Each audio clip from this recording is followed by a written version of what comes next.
What is up, everybody? It's the Inhuman one here, and today we are going to start a brand new game by the name of Path of Exile. So we're going to be jumping in and starting with the warrior class. Up until last night, there was only a handful of votes, but I did the vote only one day ago. I didn't give you guys enough time. There were 54 votes, and it was 33% all across the board. 3 choices that I had. So we had the choice between a few different things: the monk, the warrior, and the witch, none of which I've played before. This past few days, I have actually been playing Path of Exile 2 pretty extensively, so super excited to continue that journey. But we're going to start a new character, something fresh, and I think you guys are going to love it. It's definitely feels a lot like Diablo, it's got like an isometric looter kind of feel, kind of definitely inspired from like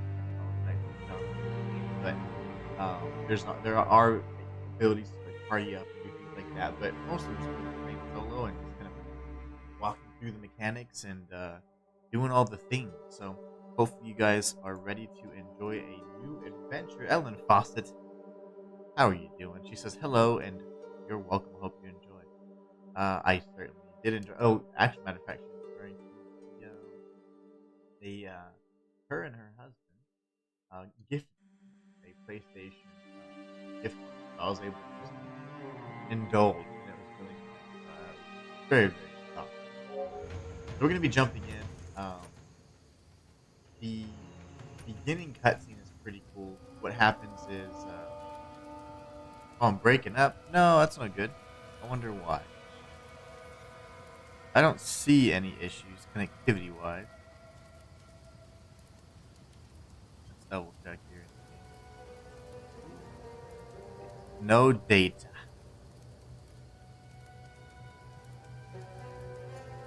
Stream healthy or no data? Which one is it?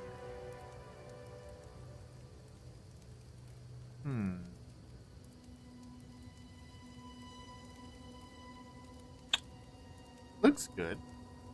It says it's good. Totally not Cavex. Says bonjour. Can't stay. Need sleep. Don't worry. Don't worry. Oh, it's your phone. Okay, I was freaking out.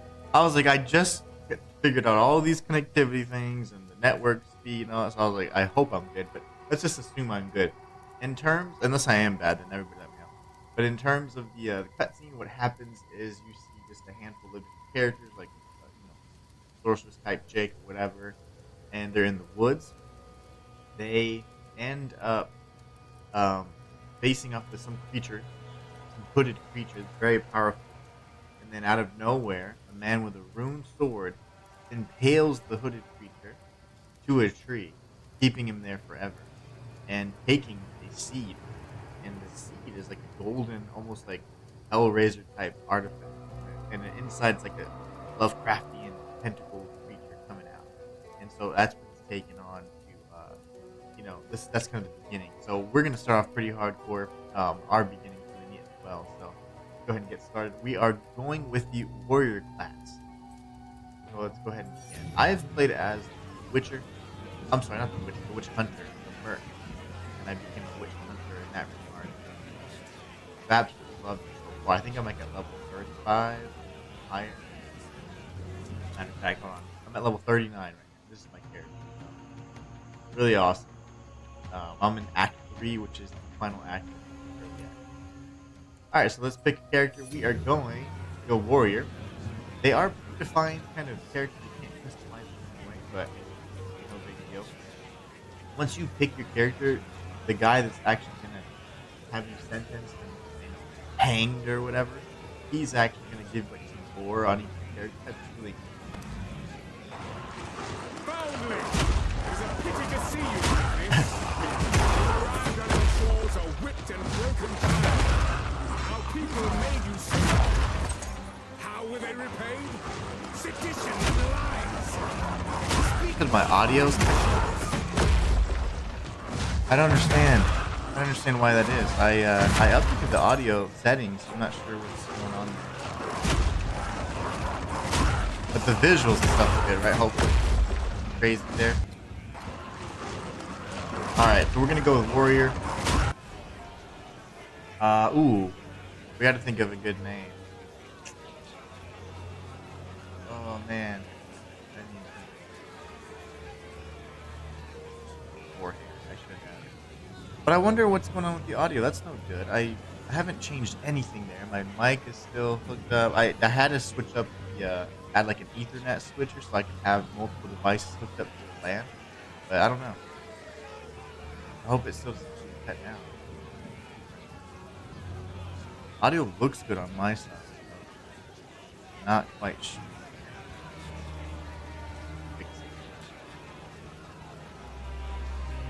Matthias, hope your weekend went well too. Sundered. Okay, Sundered is good. Nice. I'm glad that helped out. I don't know then. I'm gonna just go with it. Okay, we need a name.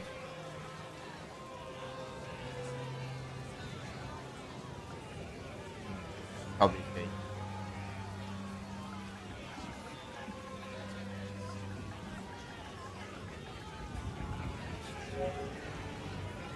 Ooh, it's not fake. Visuals are fine, just the audio keeps lowering and then going back to normal and so forth. Okay, what I'm going to do then is I'm going to remove all the filters for now. Filters. Because I could have done something. Somehow they could have like updated it or whatever, so let me just go ahead and remove it.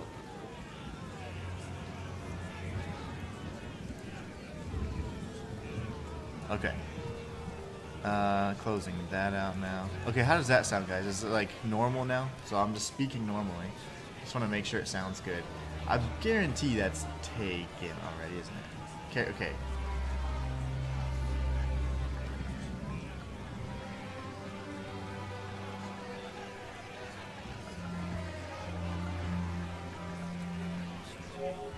How about that? There, we took that too.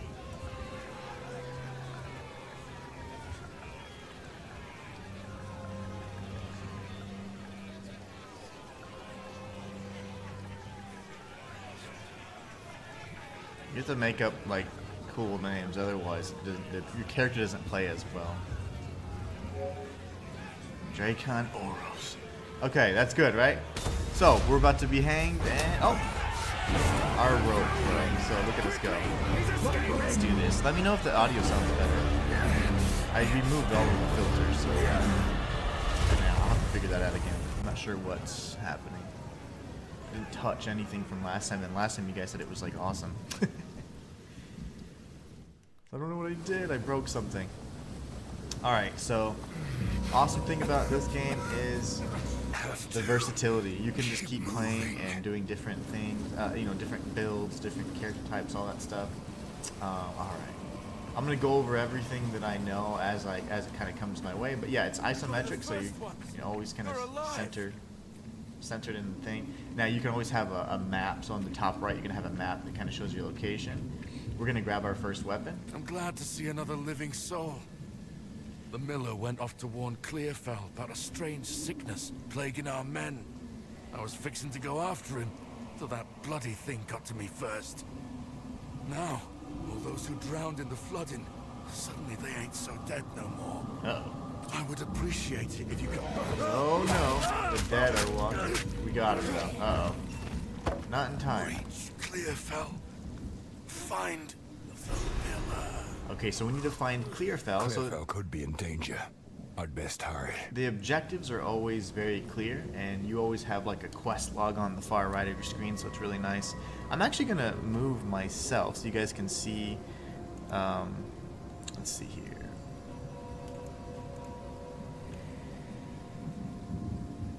I think that's better. I'll move that way you guys can see my health. And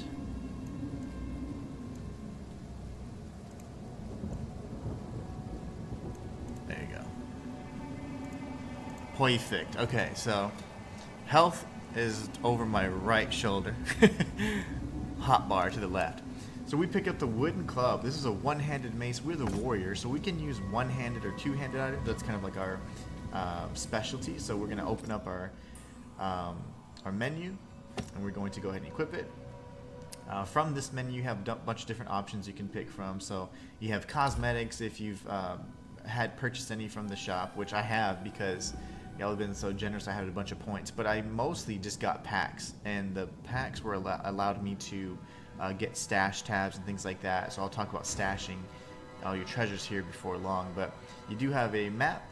Map's pretty awesome. There are some things on console you don't have full access to that you would normally have access to in a kind of the PC or mouse setting. So we can see our quests and all that. We can see that there's a boss right here, so you can tell we have the bloated miller coming up, and then we're trying to make it to the town, which is Clearfell. So we'll be looking at all those locations before long. In terms of the inventory, you do have the ability to equip 2 weapons. And you can either dual wield in some instances for some unique cases, or you can just have 2 sets of weapons. You can have rings and charms to give you passive effects, and then you have a helmet slot, a chest armor slot, a belt, gloves or greaves, and boots. And then you have a health flask that refills upon killing creatures or resting at a well, and a mana flask, which allows you to do the same. So right now we have a skill, and that's just our bunk, our mace bunk. And I have not used a warrior before, so we're going to be learning this particular character together. Then you have the passive skill tree. That's the skill tree. So just soak that in while I catch up on chat. But Ty says, yeah, unfortunately I went against my instincts and got Raven's Watch, knowing I'm not the biggest fan of repetitive roguelikes, and ended up regretting it a few hours later. Should have gotten 9 souls. Oh man, okay. But it's all good. I'll be getting it soon anyways. I was more leaning towards 9 souls, but I think Calf was the one that was pushing towards Raven's Watch. Yeah, Sundered is a Metroidvania with roguelike elements and aspects, so it's nowhere near the repetitiveness of regular roguelites. I like that. This is the passive tree, guys. So, yeah. It's gonna be fun. Alright, let me get used to my... Ooh. Like, the graphics are incredible in this game. Like, you would think, like, it's probably... No, they look so good. And it's so shocking, because it's, like, from this angle that I'm not accustomed to. I played a lot of Diablo 3, and that's where a lot of my guides came out the first time, on my main channel. But I mean, I enjoyed it, and I did like it quite a bit. That's why I featured it on the channel. But man, Path of Exile is amazing. I am hooked. I am absolutely hooked on this game. Like, if I'm not streaming or whatever, I'm finding time to play this. That skill tree is insane. I saw the skill tree, and as a completionist, like, I was like, okay, I know that I'm never ever going to achieve that in my entire life, and I'll probably just have to live with that. Because if you think of a skill tree, right, it's going to be based specifically on the characters that you're playing as. So you can pick up a shield as well. So this is interesting because this is going to be something that's new to my particular character. I'm interested to see if I can have it slotted here. Nice. Okay, so that is really neat, because I could also have it slotted in the second, right, slot, and that changes the functionality a bit. So when it comes to the gameplay wise, I'd have to switch between the two and then block, or I could, if I have a one-handed weapon, I can still block simultaneously. So really interesting there. We're gonna experiment with that. I'm using a mercenary, so I can't dual wield the crossbows because the crossbows are two-handed weapons. So I do have a second slotted crossbow, but I rarely use it because of the way my build works. So I'm interested to see kind of how to do this, how to make this work. Now, you might notice that each of the weapons, they're going to have different rarities. So you're going to have white items, which are just kind of normal. You're going to have blue items, which have magic, and they usually have an affinity, which means like some cool modifier. And then you're going to have yellow items, which have up to 6 modifiers. And then you have like brown, or it looks orange to me, but it's called brown. And they're like rare items, and they're unique and can really be game-changing. You're going to notice that we picked up a rusted great helm, but we can't use it yet because we don't have the means to identify it, or it's unidentified. However, we have a wisdom scroll, so if we have one of these, you can press and activate it and identify the unidentified item, and then you're like, oh look, I've identified it, and now I can see the stats and things that it has, so now I'm able to equip it. So now I have plus 21 to armor and 9 fire resistance. Not bad already. So it's plus 21 to armor on top of the built-in 50 armor that they just gave me. So already pretty cool. I never get good drops, so so this is great. How's the audio, guys? Did I fix it? Did I do the thing? I'm bonking everybody. So going melee is really interesting. I don't even know how to use my shield. Okay, Fear will L1 best shield. you. Let's see how it even works. Oh wow, that's fantastic. Okay, so it actually is 100% damage mitigation. I don't know if it'll always be that way. I'm sure there's limits to it, but alright, so we can open up this chest, and we're going to get our first skill. So this is a skill gem. These are going to allow us to do attacks that cost mana. This I could do indefinitely, and I'd never ever run out of mana. But we're going to get Rolling Slam. So Rolling Slam requires a one-handed or two-handed weapon, and it's a mace specifically. So slam the ground to stun enemies and knock them away, then continue forward and perform a devastating second slam. Holding down the skill inputs allow you to change direction as you move. Okay, so very nice. And then you can always break it down and see kind of more just what I need. about the individual stats. So when you have different types of gems. In particular, you're going to have support gems, which are passive things you can equip, and then you're going to have skill gems, which are specific skills you can actually use. So here we have our Ray Shield, which is kind of the built-in skill. It doesn't cost mana for shields. And we have Mace Strike, which is a built-in one-handed mace type weapon. So now what we want to do is slot the socket or the skill gem. So we can do this, or you can actually just press square. So now it's socketed into one of our slots, and we can assign it wherever we want. So honestly, as an R2, I don't know if I want that in R2. I might want that like in square or something, right? I feel like that would make more sense. Alright, so Rolling Slam, and we'll change it around. You can customize damn near anything in this game, so it's pretty awesome. So we're going to go ahead and give it a shot now. So if I press square, now I have a huge Power. slam like that, and that uses mana. Okay, so then when I'm low on mana, I'm going to have to use a mana flask. Let's make sure. Okay, they want me to probably go left, but what I like to do is look at the map, see where they want me to go. This is a very small area, but let's just test out our skill at the very least. Yeah, it's not bad. So obviously you want to rely on your skills more than anything else, unless you really just beef up your primary skill or your innate skill, which is like your bonk, your R1 spam. Alright. We got the first checkpoint. Now checkpoints are going to refill your mana and health flasks, especially before a boss fight. The ones before bosses always do that. Alright. But yeah, I love the way this game looks. I like the music, I like the combat, I like everything about it. I am completely hooked. And this is not kind of a standard game I really would play at or play. In general, I'm much more of like Souls-like Metroidvania kind of style, but I did enjoy Diablo when I played it quite a bit, actually. So it's no surprise to me that I'm a big fan of this game. But I was never this hooked on Diablo. Like, I did want to get a lot of the unique items and transmog and look really cool, but this game, man, I'm so glad I played it in early access, because I'll be playing it throughout its life cycle, which every league, which is a season, you rest assured I'll try and figure it out. I'm no expert in this, but when I like a game and I like a style of game, like I definitely learn as much as I can. So I'll be sure to share all the knowledge with you guys as well. I'm not gonna be one of those like speedrunners guys that can do it in like one day, but I definitely like to take it slow and go through the campaign and all that. So now that we've gained a passive point, that's kind of like our leveling, so we go over to the passives, and this is the first take at the skill tree.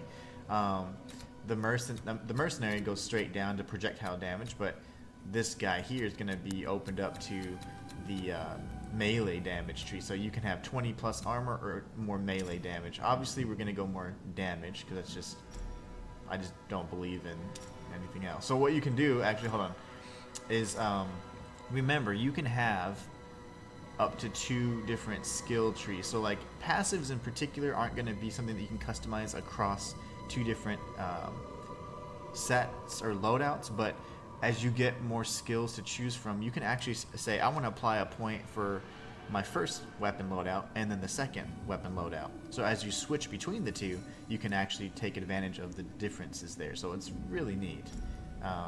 Okay, so anyways, we're going to go ahead and apply this there. Now we have 10% increased melee damage. Not a bad thing to have. Definitely not a bad start.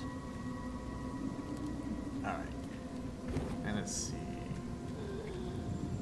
Hello, little guy. Man, our mace is very strong. I'm not used to being this strong.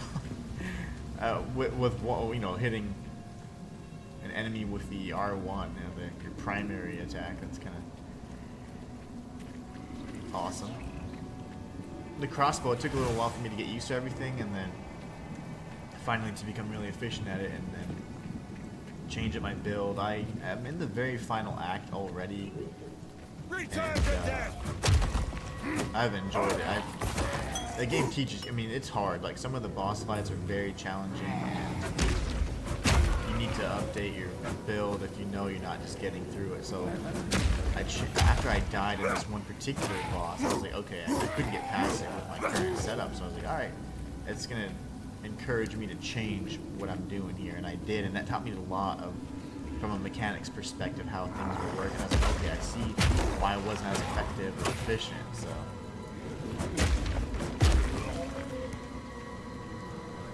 But you can dual wield if I wanted. I could have 2 clubs, for example, or 2 mace type weapons. It's gonna be weird fighting a boss melee, because I'm used to really using positioning and watching where I need to go with my mercenaries, so it's gonna be very interesting to, you know, kind of be all up in an enemy's face. Alright, so our health is replenished, and we have the bloated miller. Oh my gosh. Brannock, Dodge. is that you? This is the tutorial boss, but still. Oh. Very nice. Now we can build up the stagger really effectively with melee strikes. There you go.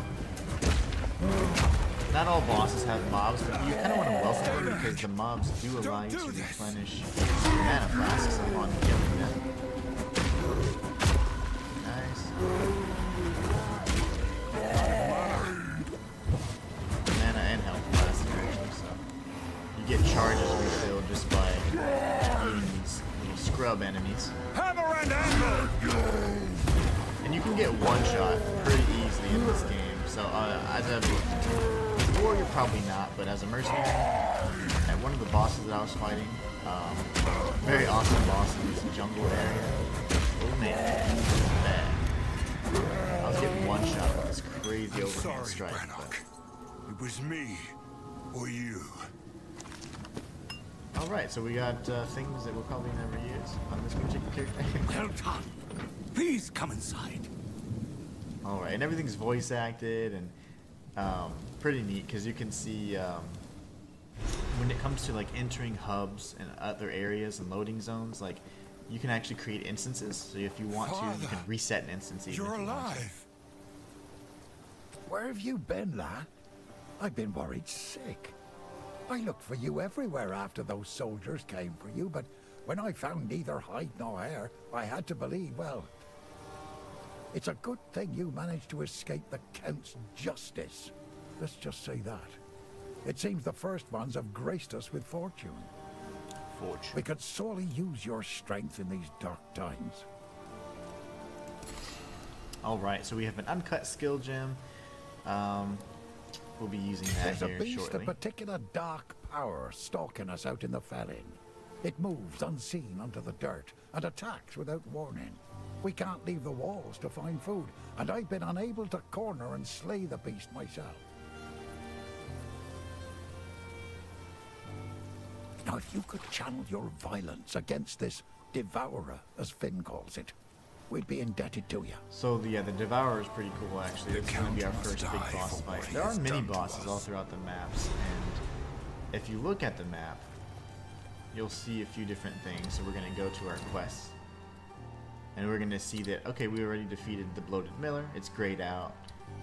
We are currently in the Clearfill area, but we're going to try and fight all these other bosses. If you ever see a plus sign next to the skull, that's going to give you a permanent boon to like your passive skills, so pretty nice. And then this is just like notable loot you're going to see. The green aura means like that's where you're currently at, and then of course the golden sword, so like where you need to go to complete a quest.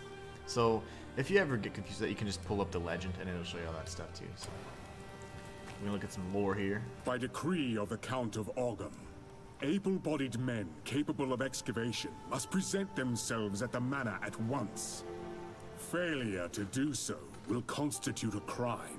And you're gonna learn that the Count of Ogum, he was actually the one that captured that shrouded figure, which we'll be coming across here in the near future.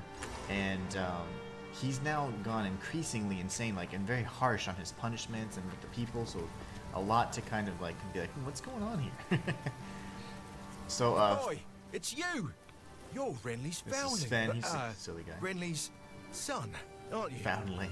Good to finally meet you. So each of the I story, am the Finn, characters do have their and own story I elements shall to be them, your their own kind humble of provider story. of useful and diverse objects. That are most definitely not scrounged or stolen. If I don't got Sure. it, I can get it. I don't You just believe let you. me know. Oi, it's you. Alright, so you can always like replay any of the dialogue if you miss it. Let's see about survival here. This is a wooden tomb, if you care to see it objectively. We're not quite dead yet, but food supply is dwindling, and I've seen what hunger can make a man do.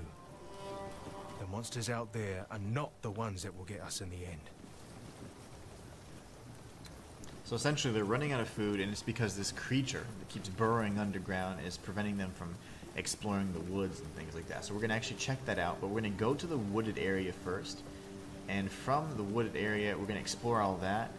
And then I'll show you guys kind of my technique for, and really just exploration and finding everything. Your old man's all right by me. Never said an unkind word. Treasure what you've got. You hear me? Alright, so we can buy or None of sell it's items at junk. any given time from him. Trust me. In order to increase the value of what it is you're selling, it's best that it is identified. So obviously you're going to want to use these, purchase these when you can, and then identify any items.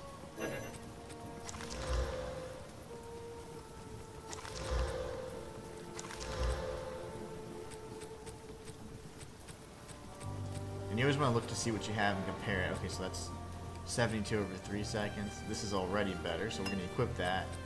We'll be changing that out for sure. Alright, cool. So this is, I mean, we could wear it, but it's not necessarily going to give us a bunch of By then, abilities or He boosts lives or up to anything. his reputation. Every time you change out your flask, though, you do want to go to the well to make sure it's full. The things that you wouldn't normally see on your very first playthrough is because some of the things are shared. So like the salvage bench, you normally would not have access to just yet. So you'd have to complete a certain quest for Renly to get this. And it's a little bit later on. You wouldn't be missing too much, but and then the stash is shared between all of your characters. So you have a shared stash between each of your characters. So it's account specific, not character specific. So we can actually benefit from probably some of these things in a way, but a lot of the things that I've been keeping are very high level, so there's probably not too much that we can actually use. And I'm probably going to use as little as possible from the stash. The gold does carry over, so fortunately we do have plenty of gold. Welcome to the Let's talk Camp to of the Una. I love her Lost. character. She's so cool. I am Una. I know you and I never met in the village, but Renly has been sick with worry about you since he got here. This is the first good news he's had, and for that, I am thankful to see you. You must have heard All this the is unique rumors in the dialogue. It's village. pretty cool. All this began the night Count Gino took his most loyal men into the Grillwood. Yep. That's when his growing madness began. Something happened out there. Please, I beg of you, travel to the forest and begin your search. There must be some clue as to what took place. I fear that our land's sickness will only deepen unless something is done. We will survive this. I swear it. Alright, so the Grellwood is specifically like the area we need to go to, and it was the beginning, like the intro cutscene, and that's where everything kind of went down. We're going to be visiting that area before long, so. If you find a pint out there, do bring it back. How can I? Let's see. Great Club. These are two-handed. So we compare the damage. See, I don't even know what we're doing. We're doing 6 to 10 damage. Gain mana up on kill. That's not bad. Cold damage and then lightning damage. Ooh, what a lightning warrior could be fun. That could be a lot of fun, actually. A lightning warrior. Chainmail of the lizard. I'm not level 4 yet.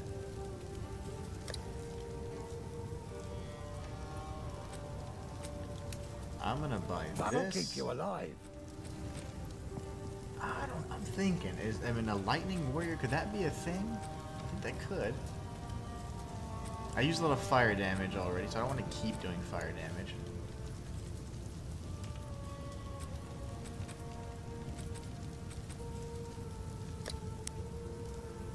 For now, let's just have the lightning, just because I think that would be One of fun. my finest. But I do want to consider, Till next time. let's see, getting rid of my other stuff. So we're gonna switch this out. These are the basic ones that we have. So we're gonna sell these. Honestly, I don't think I need any of those either. And you know what I need from Una? We need to purchase some of the wisdom scrolls, or scrolls of wisdom in particular. That's gonna allow us to... They're real cheap, so we can identify items on the fly. Only 25 gold a pop. We do happen to have tons of gold. It's because it's shared across the different characters, but it's fine. Okay, we're good there. Just trying to think. Is there anything else I should do? They're gonna want me to use this. So let's engrave While a skill Bone gem. Shatter is equipped, So skill gems are gonna be based on the weapons you have equipped. So like, for example, if I had a bow, I could unlock level 1 right now because I have a level 1 skill gem. And then it'd go down to 3, 5, 7, 9, 11, 13, right? So anytime you have a skill gem, as long as it meets the tier, you can unlock anything in that tier. You can also upgrade the tier. So say that it's like a tier 1 skill. If you have a tier 5 gem, you could upgrade any of these skills to 5. Or you could unlock a level 5 skill. So tons of options and availability. But anyways, we're using the mace right now. I'm trying to think if there's anything else. Yeah, just mace right now. Okay, so we have, let's hear what the British dude has to say here. indicators when their stun meter. While Bone Shatter is equipped, monsters display these indicators when their stun meter is almost full. Use Bone Shatter to stun them instantly and deal a high damage explosion around the target. Oh, I like that. Okay, what is Earthquake do, Earthquake creates jagged ground that slows enemies. After a few seconds, the ground explodes with an aftershock, dealing a large amount of damage. See, it just seems like it has a Earthquake huge delay, creates though. jagged ground that slows enemies. After a few seconds, the ground 4-second explodes. duration, that is While way too Bone long. Shatter is equipped, monsters display these indicators when their stun meter is almost full. Use Bone Shatter to stun them instantly. You know what? We'll go with Earthquake creates jagged... We'll go with Earthquake. Alright. Now, as we get more gems, we can actually slot them in, and you can further customize the skills you have. So you could say, like, okay, Earthquake is equipped, but what do I do with Earthquake? It's not effective enough right now.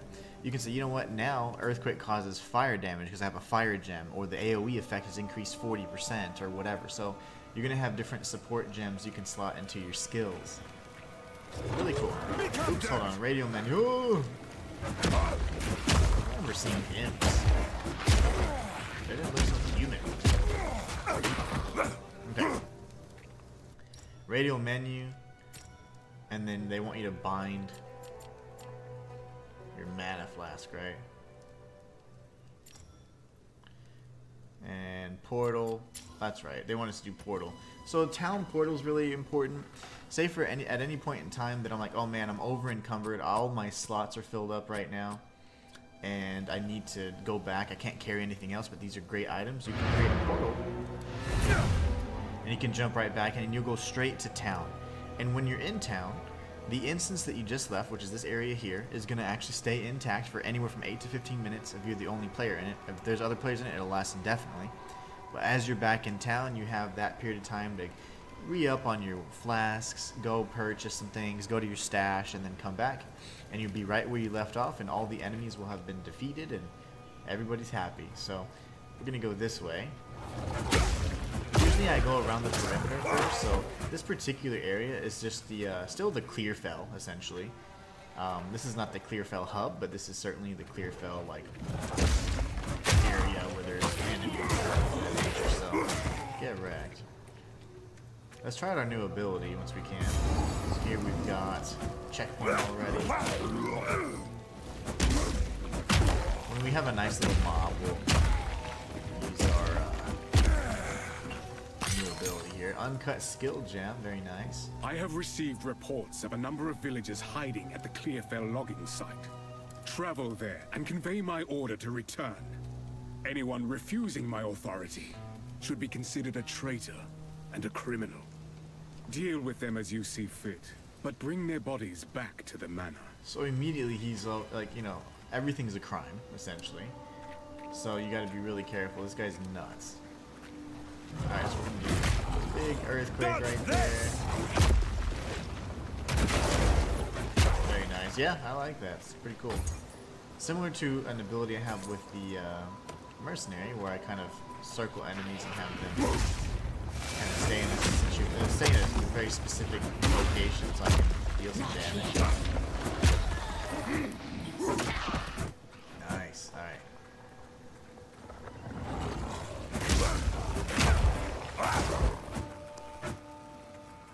Another chest.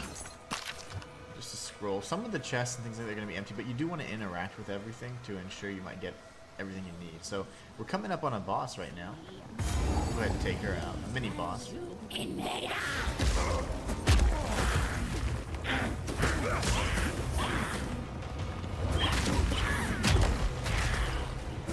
Nice.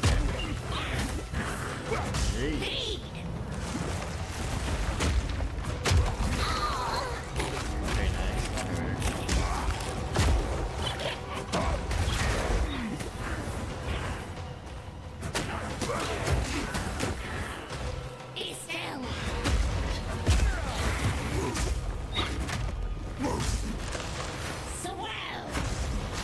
Get wrecked.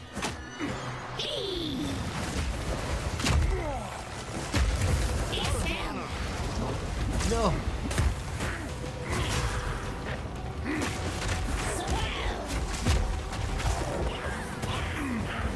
Imagine. She's dead here. Watch. She's stunned and then Forged by flame. So we got Head of the Winter Wolf. This is one of those green item. Green items are going to give you either their quest items or they're going to give you specific permanent upgrades. So if you noticed, I'll go back into the quest map and I'll show you something, but this is the Head of the Winter Wolf and it grants +10 to cold resistance. You're going to need it for sure. Definitely an item that we're going to be needing for later. So what you could do, like say for example, you are not sure what that item is or what it's associated with. If you look on your map, we just defeated Bearer of the Rotten Pack, and that's the boss we just killed. So we're going to be getting the permanent boon here in just a moment. So very nice. All you have to do is use it. So it's howled alone on the eve of the first snow. Now it snarls forever, heralding the cold.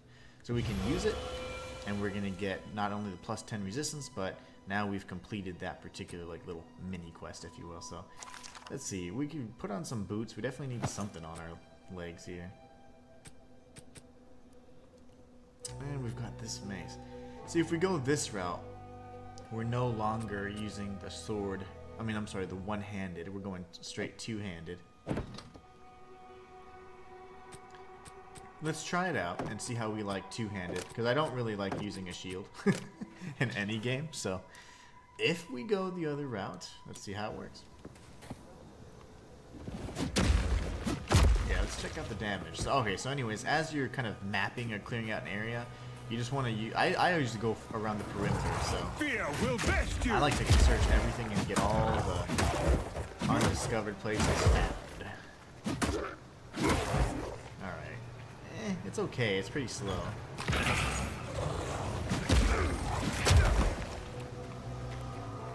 The R1 spam is slow.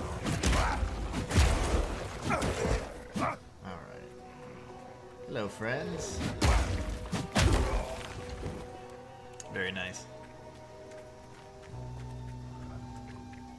We stay around the perimeter that we can at least get an idea of how large the area is, and then we can start really dialing it.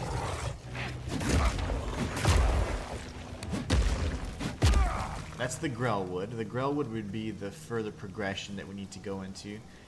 But remember, we do have a secondary quest. So you can see on the far right, there's a yellow quest, which is I'd call it the main quest, and then you have like the sub-quests. So like any side quests are going to be kind of darker in color. It's called the Treacherous Ground. That one's saying, hey, search Clearfell and find the Mud Burrow and slay the Devourer in its own lair. So we'll be doing that. This is not only going to allow us to complete all the quests and get, you know, all the completion, 100% completion or whatever, but also helps you level up, gives you some additional experience, opportunity to get new drops.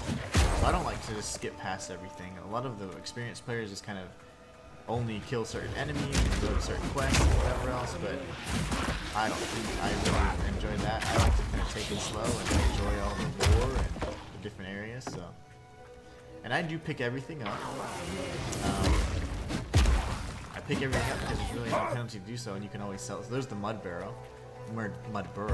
So you can sell anything, you can get additional gold, you can break it down for certain resources you're going to need much later, so I do like all those options. So I don't like to limit, just be, nope, I'm going to filter out the items. You can filter out drops, similar to like Neo, for example, where you're like, you know what, I don't want to see anything that's white or below, right? So at certain points in the game, those items simply wouldn't be visible. But I like to keep everything visible because it helps me learn, and also it's an opportunity for me to, not being lazy, I can just go and pick it up and sell it, or break it down and create something that's going to be more useful for another weapon or item. Alright, so we now know where the Mud Burrow is, and we have a full kind of map of what the area looks like now, and then we have the progression. So we're going to search everything else that's remaining to see if there's any additional mini-bosses around. So we can get maybe additional XP, but there should maybe be one. I could be mistaking this for the Grellwood area, where there's definitely going to be a little boss in a hut. I think Beira was the only one. Many bosses that are notable are going to be on the map. Otherwise, they're going to be random, and they're going to appear in the map that you're in. And there's very different variations. They're going to have modifiers. They're usually like a souped-up enemy. And they have like unique look to them, and of course a unique name, and a very special health bar indicating what their modifiers are, so they have increased abilities. Alright. Yeah, it's really nice to be this strong though. I mean, as I was the mercenary, and it would take a few shots, you know, at first, because I was using the primarily. But then I started using my skills more as I started unlocking more, and oh man, my mercenary is beast. Yeah, that really. Alright, so yeah, there's nothing else. We cleared out the rest of the area, so we're gonna go to the Mud Burrow first, and you'll notice that each of the areas and maps are very unique. They have unique enemies. They usually have their own like soundtrack, and it's really cool. You can see how this had burrowed in from this area. You can actually follow the trail for a period anyways. So this trail here would have been how you got straight to the Mud Burrow if you didn't know how to find it. So there's really interesting little things like that you can find on the map even. So pay attention to your mini map, and then of course the big map, and you'll be able to really see all the different things they're trying to show you. There's very special encounters you can have. There are secrets in some of the maps as well. And of course there's side quests for just about every single one of them. But like I said, there's tons of variety. You're going to see how many different enemy types there are, environment types. It's really cool. This lair. So we're in the Mud Burrow now. How deep does it go? So let's do the same thing. We're going to go ahead and search around. We've got skeleton enemies. Oh, they're very weak to my bonk stick, so that's good. There are golems in here as well that are really scary. We gotta take note when they show up. They're like mud golems, and they camouflage and they just kind of ambush you, so I'm actually kind of treading softly here. There's one of them, but First one. Mud Simulacrum.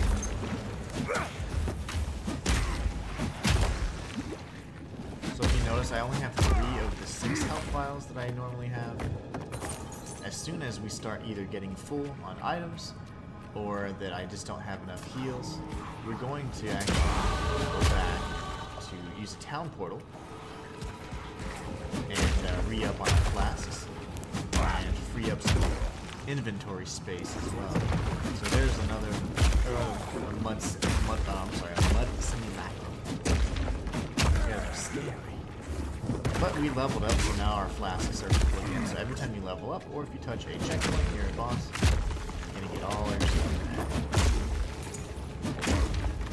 You know, I should have done that. I gotta start using my other skills. I'm just spamming the one skill.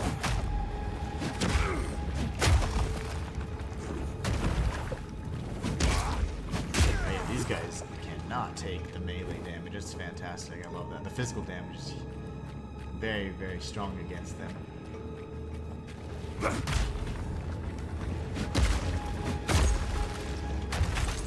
Nice. Good damage on the simulacrum. Quarterstaves are the monk's weapons. Your signature Out of weapons. mana. Mana, you say?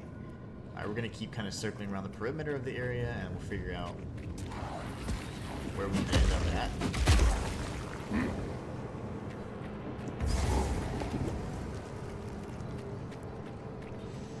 Alright. Oh, we got I think we might have found the boss. Yeah, we found the boss. Corruption has twisted it into a knot. Yeah, so just because we find the boss that does not mean, oh my gosh, leave the area immediately after. We're gonna search everything. It's that hard. Maybe not the way that most people play this, but we do. This is the first like true boss fight. Very challenging, but with this particular character, it's just melting. Just watch the ground for effects, so you know where it can pop up.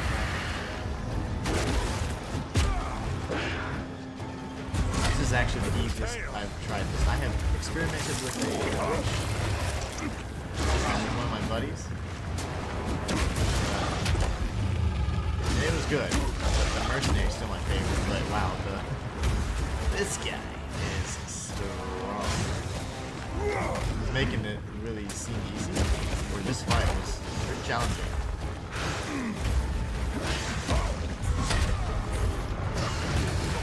Oh, I heard some nasty damage there.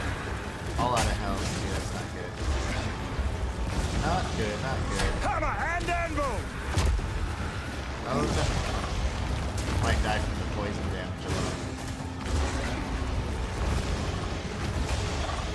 Come on, please pop up there. Yep, that's where you want to be. That's where you want to be.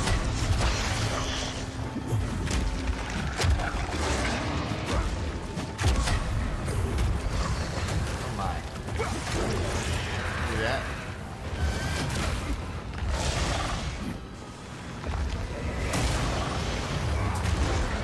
No.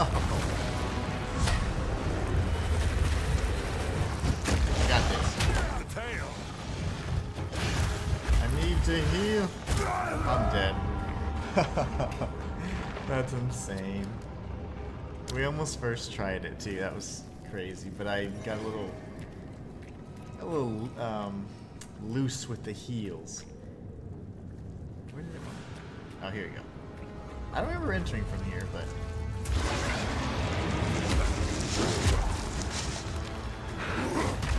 yeah. Good damage. Oh, poison strikes are relentless.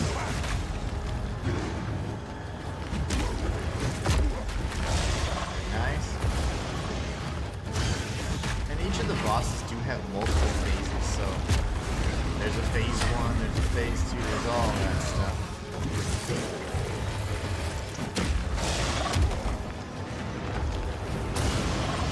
You have all the phases. Stun, so you can actually take even more damage. The tail.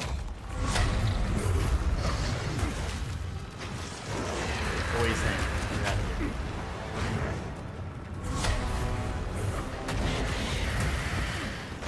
So if you're close, he slams. If you're far away, he spits it out. Yeah.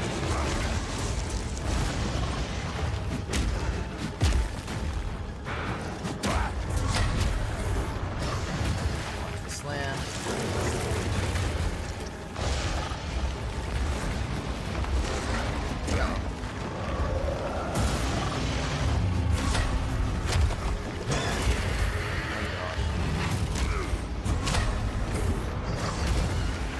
Right in between the tail, it's probably not the best place to be, right?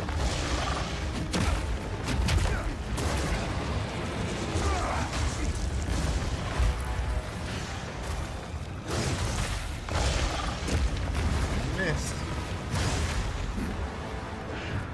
I'm gonna be a little more cautious this go around.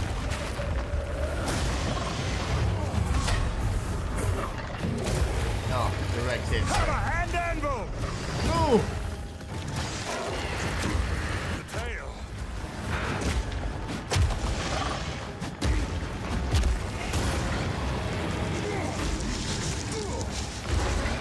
Ah, I knew he was gonna move.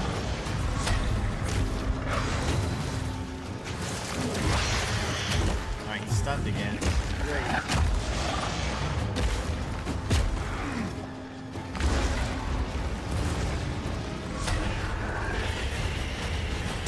Alright. And he should be dead here. Nope, of course not.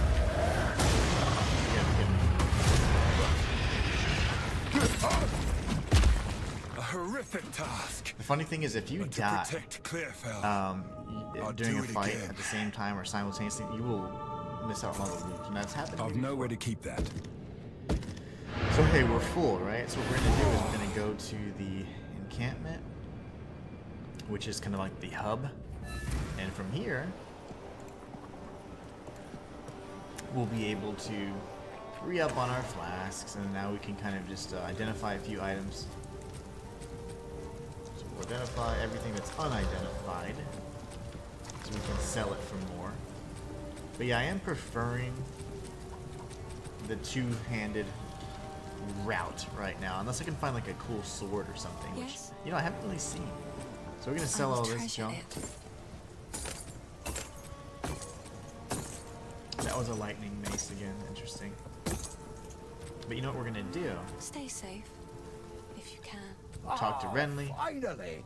Took down Get the our crusty Devourer, ward here. did you? Oh, that's incredible! This is the first real success we've had against the darkness. We Oh, can breathe yeah. a bit easier now. Perhaps even go out and gather food. Now this...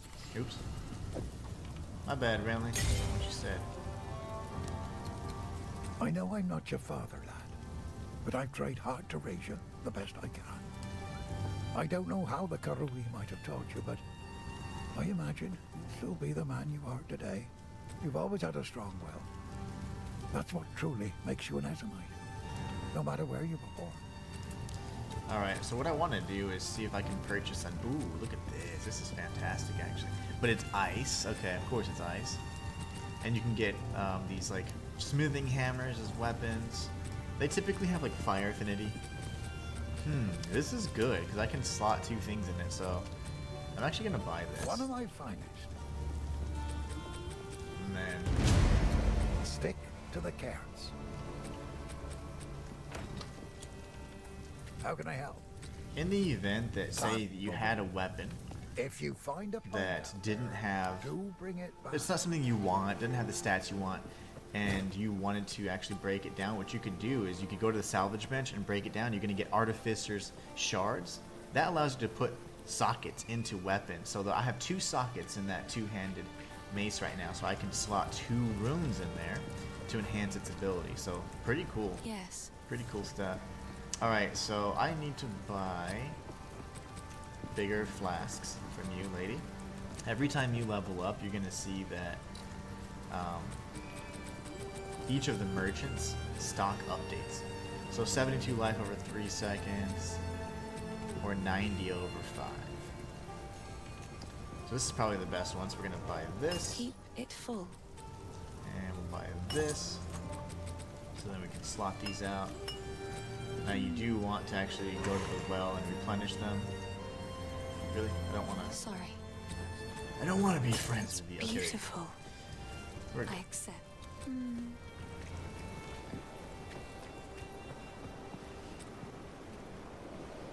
Grave support gem. Alright, so what we can do is we can go to our stash, and if you have the stashes that you've purchased for coins, you can just, it's so easy just to kind of have it all like this. We're going to use both of those gems in just a moment, actually. There's a support gem and skill gem, so you'll see the difference. Alright, so now we're back in the mud burrow. Just so you know, we have not cleared out the area yet, and I do want to. There's going to probably be some unique enemies we can have some fun with. So we've got skill gem, and a level 2 skill gem. Okay, great. So we're going to do engrave skill While gems. Let's Bone do this Shatter is gem equipped, here. monsters I don't with think arm we have anything while different, use so. Yeah, with ar- we're gonna have to go straight while to Bone base, so. Shatter is equipped, monsters display. Fine, we'll go with Bone Shatter, even though I'm not really jazzed about it. So if they're stunned, that's fine. We'll have it as L1. That's pretty situational. So like a grenade, I'd have a grenade slotted there, for example. Okay, and then now we go back. There's a support gem. So with the mace, right, we have different abilities. We have, like, so this particular. Oh, hold on. I might be thinking wrong. No, that's rolling stuff. So each of the support gems you have now, they can have some different infusions. It can be like fire, poison, lightning, ice, or whatever, and they all have passive effects. So you can look at your mace strike, which is your basic strike, and say, do I want to add something to it? And this would be, let's see, 25% of damage is extra fire damage. So if you're going with kind of a fiery type build on your, even that particular weapon, supported skills have 30% chance to inflict bleeding. That's great. Bleeding is great because it just deals more damage over time. And supported skills grant rage. So I don't know what rage is because I've not used warrior before. So rage grants 1% more attack damage per 1 rage gained. So you can get a maximum of 30% additional attack. That's crazy. Wow, you lose 1 rage every 0.1 seconds if you have not taken damage in the last 2 seconds. Wow, so you lose it pretty quick. Interesting. So, you know, I don't really care about that. I want to see if I can enhance either the rolling slam or the earthquake. Those are the other skills I have that I care about. The other one that's situational with the when they're stunned and you can kind of do some big damage. We'll look into it, but Fists of War, and these are only the ones that they're recommending. If you wanted to look at all of them, you could just do this. So you toggle with square on the PlayStation 5. Support slams and use yourself, providing a powerful ancestral boost. What is ancestral boost? 20% more damage? Wowzers, that's crazy. Okay, so that's actually probably good for that. Stun buildup. Wow, okay, that's really good. So, what's the percentage boost again? 20% more damage and area of effect? Wow. No more than every 6 seconds. Okay, so I'm definitely doing that. So our rolling slam's looking good already. While Bone Shatter, Earthquake creates I think rolling slam's really nice to level up. So because it's not quite level 3, I can just boost up the level of that one, of the rolling slam skill. And when I get a level 3 skill gem, then I can unlock a new tier of skills. So Martin Clark says, "Hey mate, how are you? I'm doing great. How are you doing?" I'm doing fantastic. Playing some Path of Exile and 2 and absolutely loving it. This has been the game that I've been completely hooked on for the last few days and wanted to share it with you guys, of course. Alright, we're going to continue searching the perimeter. We do have some levels. Let's take out this simulacrum. Nice. Oh wait, we're nasty strong right now. I love it. Nasty strong. Really? Ah! Get up. 4 seconds is a long time. Martin, how are you doing? Oh, really? I saw him and I said anyway.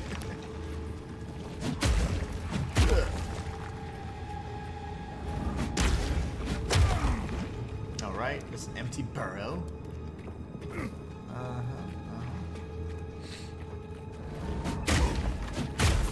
Ooh, so they were actually stunned already. So they have a really cool little visual effect. I like that. I'm gonna have to use it on a stronger enemy. These guys are just easy to kill with this. Ow! With this warrior you have here. Everything's dying in 2 hits. It's one combo, 2 hits. Love it. Not bad, mate. Thanks. Nice. Looks good. My type of game. Oh man, I am loving this. I'm not really a big fan of like the isometric kind of looter dungeon crawlers. But my gosh, like I did play Diablo 3 extensively because the same friends that actually ended up buying me this game as a gift, they played it and introduced me to it, and I liked it quite a bit. It was one of the first games I featured on my main channel as like a guide, instructional type guide thing. But this game is fantastic. I absolutely love it. The lore is really good. The gameplay is just solid, and I don't know. I'm just really enjoying it. I will be playing this, and you guys will be experiencing the different builds we go through. I already have a mercenary like level 39. I'm on the end of Act 3. Haven't quite beat it yet, but my goal is to certainly beat it. We're gonna use the town portal, go back, free up our stash. Similar to Diablo. Yeah, very similar to Diablo actually. Diablo 3. Yeah, you loved it? Yeah, it was good. Diablo 3 was good. I haven't played Diablo 4, and I didn't do like that. I think they remade 2 or something like that. I don't know. I forget. I don't even know which ones they did. They remade 2, right? Or something like that. I don't remember. I think there is a 4, but they remade 2. I don't remember. In either case, cool, but I don't know. It's just not. I mean, I did like it a lot, but this is. I like the story better in this one. It's not all devilly. There's still a bunch of weird entities stuff, but I don't know. It just. I prefer this particular story. Sorry, I was just. All right, so we're gonna sell all those I junk. like this one. Oops, I didn't mean to get rid of that helmet. I'll take a look at it again.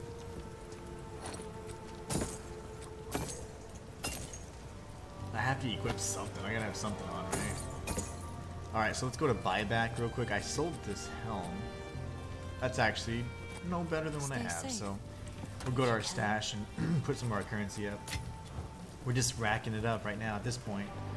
And because this is my second character, we're gonna have the gold sharing through the account and all that. So it kind of is what it is. Alright, let's see. Do I have... I mean, it's ugly. This is ugly. But it's fine.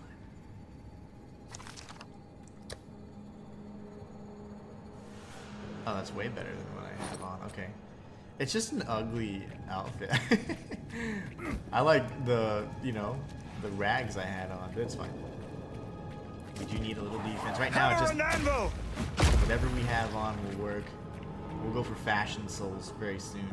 We did actually go pretty fashionable for my mercenary, but my mercenary is an offline thing. If you guys ever want to see it, just let me know, and at the end of the stream I can always show off kind of like what I'm working with.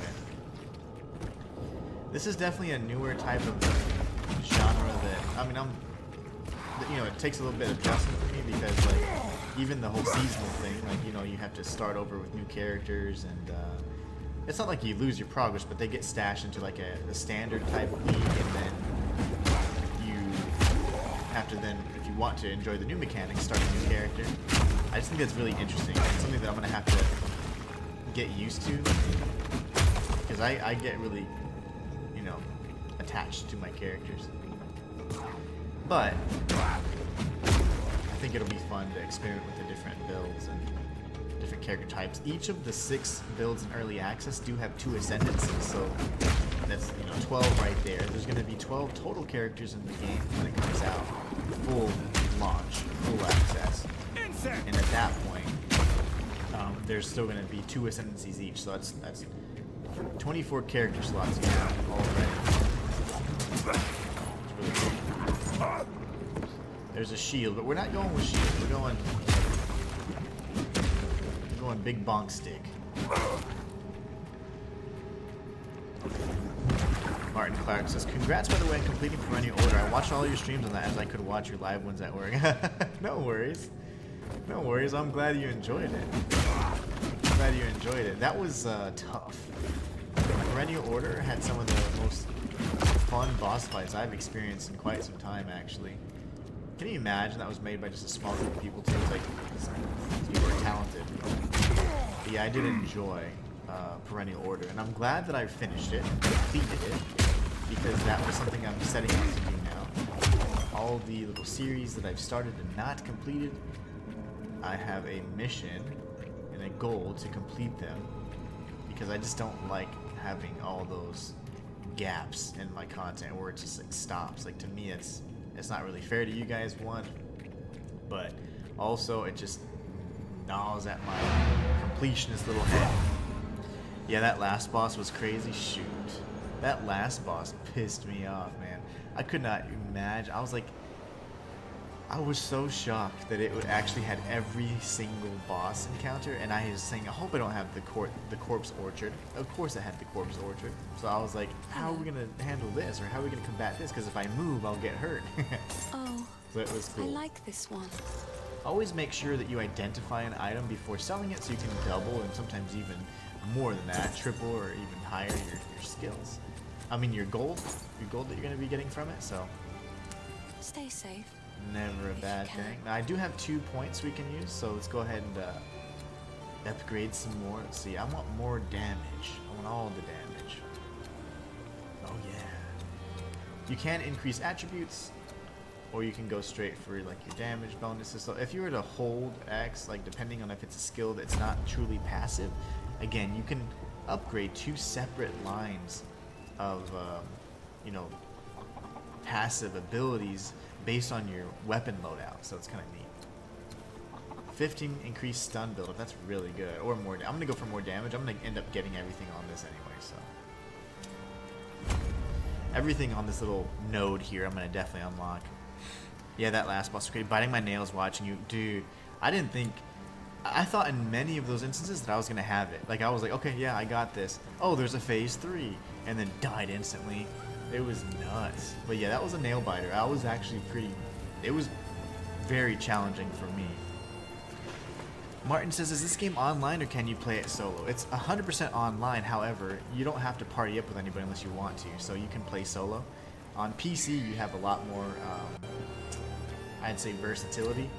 You can play like solo, self-found, where there's absolutely no online component. You are online, but there's no players you can interact with. I need to go here again. But yeah, there always is an online component. It's 100% online. However, you don't have to interact with anybody or see anybody else unless you're partying up with them. So I do like that. So we've already explored this area, right? So now we just need to go back, and because it's a new instance, it could have changed position. So like, it's like a new scene essentially if you're thinking like roguelike. So the positions of certain areas are going to have changed. So now I need to go find Grellwood again. But yeah, you can play solo. I've been playing solo the whole time. I think this weekend I played with a witch character that I accidentally deleted. And I played with one of the buddies that bought me the game. There are two buddies like that that we used to play games together all the time, like Destiny and things like that. But it's just been years since we've really been able to do that. So they just I hit him. I was like, hey, we always try and find a game. Like, hey, this would be the game we could play. This would be the game. And then there's never really a good game or time. I ended up mentioning Path of Exile. So one of my friends was like, oh, dude, I'll just get it for you. I was like, really? He's like, yeah, it's a gift. So they ended up buying it for me. And I'm like, yay. It was awesome. Really nice of them to do that. So they're so... Yeah, ooh, that's gonna be nasty. I like that. Come to Papa. Come here. Time a little bit better. It's 4 seconds for the cooldowns. Ooh, that's a good AoE though. I do like it. I didn't know I had AoE. So there's a hut over here. There's actually going to be a boss. So we're going to go to this hut. So if you look on the map, it's either on the top right or right here in the center now. We have the overlay. It says, I think it's Ariag's hut. And that's a mini boss. So anytime you see a named location, go visit it because you're going to see all kind of cool stuff. So we're going to go check it out. Even though I am searching the perimeter first and attack this, we're going to go in here and piss off this lady. Hello. It's been many years. Does the witch still live here? Oh, he knows about this place. Destruction! Oh, get wrecked. That was nasty. I can't believe how strong the warrior. Oh my god, the warrior is nasty strong. No warrior. It seems no one is safe from corruption. Oh my god. Fortune favors me. He is so strong. This is crazy. We got some different flasks we can potentially use, but now we're going to continue our little perimeter search. I do like to search the perimeter. It gives you an idea of how large the map is, which in later acts, the maps are massive. They're so damn extensive. Almost to the point where you're like, really? But I mean, I enjoy it, but whew, they're big.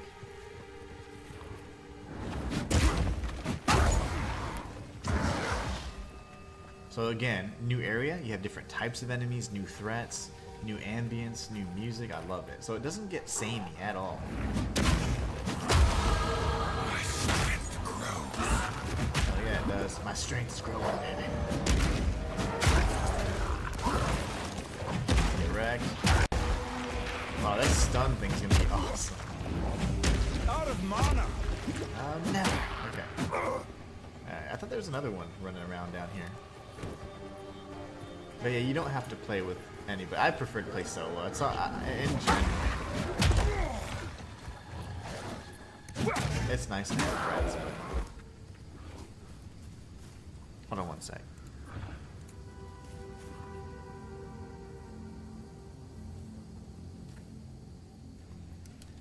I thought I heard my wife laugh, and I was like, no, it sounds like something different. I had my headphones on, so I couldn't tell. And I'm like, what was that? Something fell over. And I was like, oh gosh. But it was because of my cat. My cat's going crazy.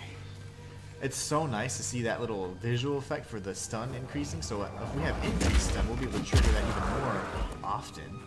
These enemies are just getting melted though, and I have 2 rune slots, so I'll probably be slotting something in pretty soon, just for some additional damage. Nice. And that AoE is nasty.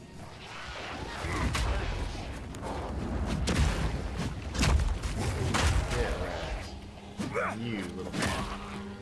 Little imp.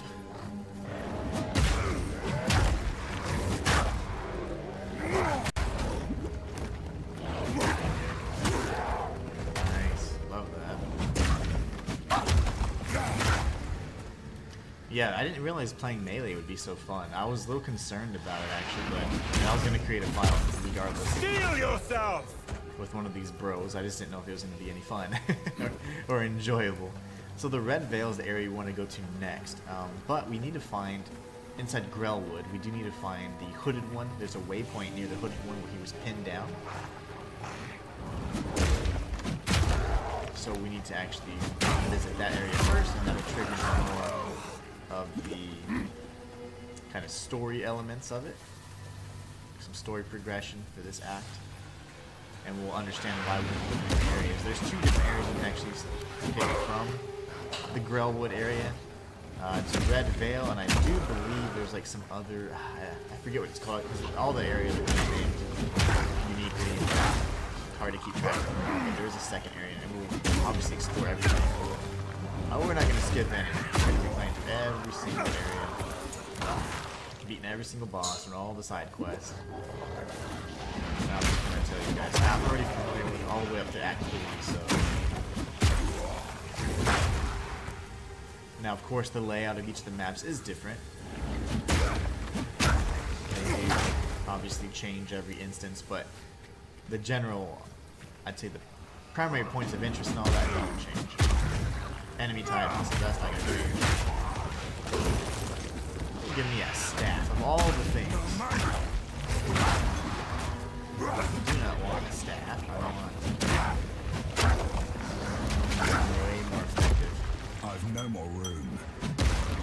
Alright, so we can go ahead and open up the town portal. We're gonna return back, and this is the way I do it. You know, I like to hoard everything. So, and early on, you're gonna want to be breaking down a lot of these items, getting gold. I do like that you actually can share the gold to an extent. Like, if you're just wanting that fresh character feel, I don't know how you would do that. Like how you carry your, if you don't want to carry your gold over, but I think it's designed for people that want to create a bunch of characters and level up quickly. Hello. Alright, let's see here. Oh, that's not good. Oh, I like this identify one. all this junk. Eventually, we're going to have the means to identify all of these things for free.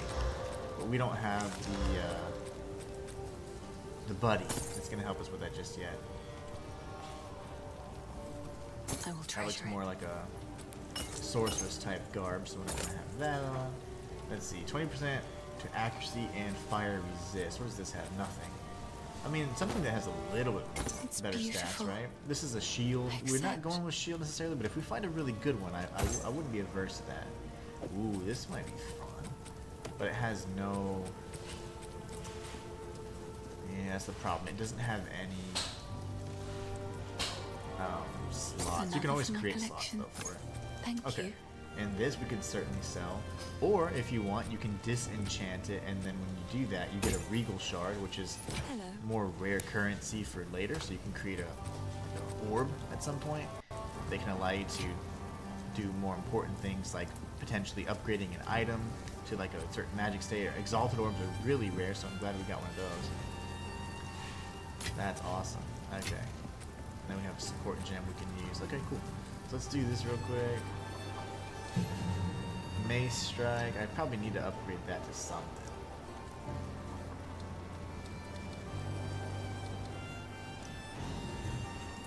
Bone Shatter. This one's crazy strong. And then Rolling Slam. Hits cause more stun build. Yeah, absolutely. Absolutely. We're definitely focusing on that attack because that's been my primary source of damage, so we're gonna rely on that pretty heavily. Alright, again, we're still continuing to search the perimeter. That'll give us an idea of the area, the layout, and then we can start kind of diving in. Nice. Oh man, we are nasty strong. It is cool to use melee, actually. I had no clue that it was gonna be this satisfying. I was a little concerned because I was like, I'm gonna be taking so much damage. Always interact with any caches or anything like that you see. Nice. The AoE is so good. And you could probably just further enhance that by some other support gems. And then you just be doing all kinds of nasty things. That AoE is already really good, but if you enhance it or increase it, man, you're knocking everybody out. All the neighbors. There we go.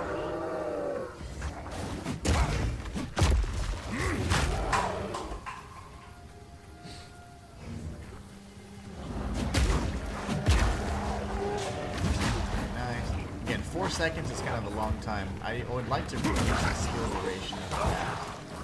The faster the earthquake procs, and I did see something where it says like 30% reduced skill duration.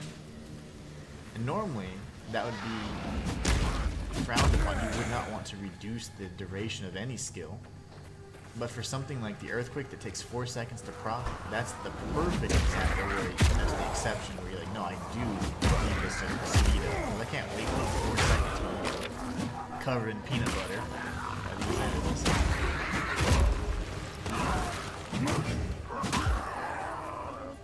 Scroll of Wisdom. That's going to allow us to identify items. Eventually, like I said, though, we're going to get a free means to do so, so you don't really need those unless you're just in the wild. That'll be. And it's something I really want to do. This is a good item. Equip it and identify right away. Forgot about mana for a second. There you go. Run out of skill juice. Yeah, the warrior's fun.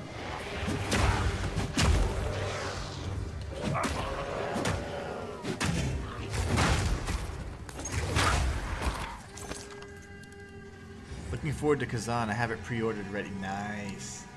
Oh man, I can't either. What is it? March 27th? That is the date. A date to remember. I can't wait for that. I'm gonna be doing the. I will be attempting.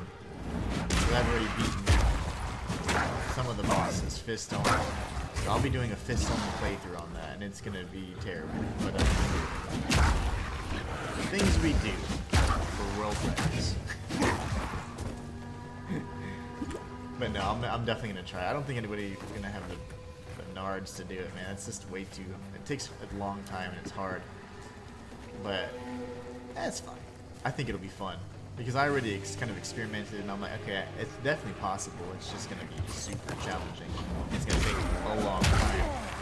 But I'm excited about it. I'll certainly be featuring that game in lore capacity as well. But on this channel, you'll see the challenge run, of course, from my first playthrough.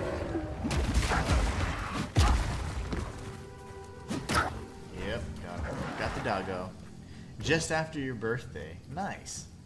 A spring baby. Like you said, it's like we talked about earlier, it's the perfect gift for yourself, right? The perfect birthday gift for yourself. You gotta treat yourself.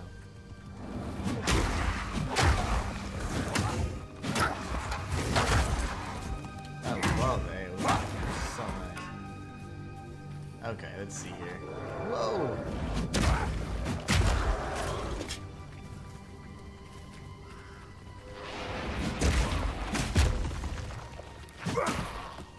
Why are you so hard? I have the hardest time with those guys. More than anything.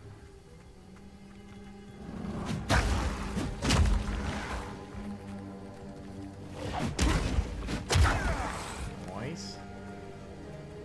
I do believe, yeah, the Grim Tangle. So the Grim Tangle is where we want to go after the fact. So currently, we'll still need to find the tree that the hooded one has been kind of, I guess, pinned to. We're going to be approaching that any second now. We'll then go to the Red Veil to collect some runes. We need the runes to be able to break the seals that have bound him to the tree. Break! Really? I missed. And from there, we can then deactivate whatever powers are pinning him down. And there's a mini-boss in here. We're going to take this mini-boss out, actually. Nice. Checkpoint. When you know you're going to be fighting a boss whenever you get your health and your mana flasks recharged when we touch a checkpoint. So, alright, here we go. The very ground turns against me!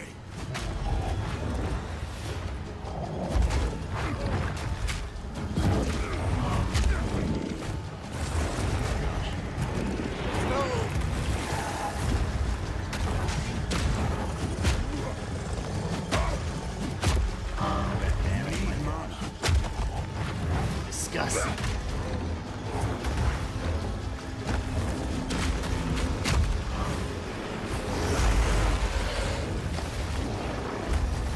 Alright, sir.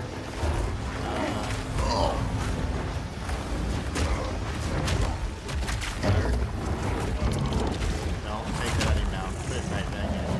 Yeah. Shatter! Oh, that would have killed me in one hit. Need mana. Yay!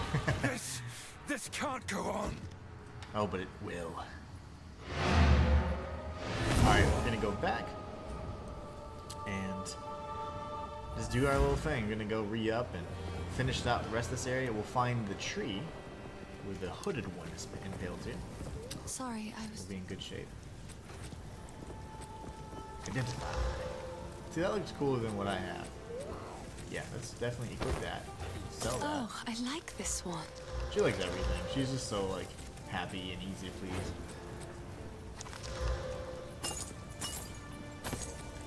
Selling everything. Oh my gosh, I sold all of those on accident. That was not good. I want them all, Spoke please. to me Thank as you. well. Thank you.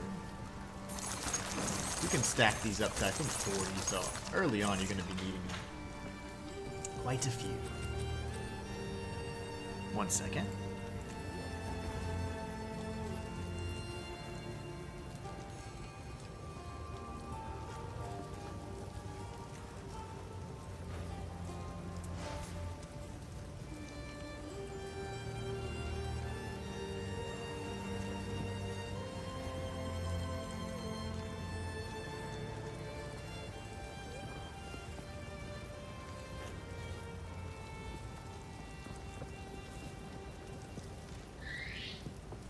So that noise that I heard, the cats bumped into like their little water fountain because yes, they're bougie and they have a water fountain.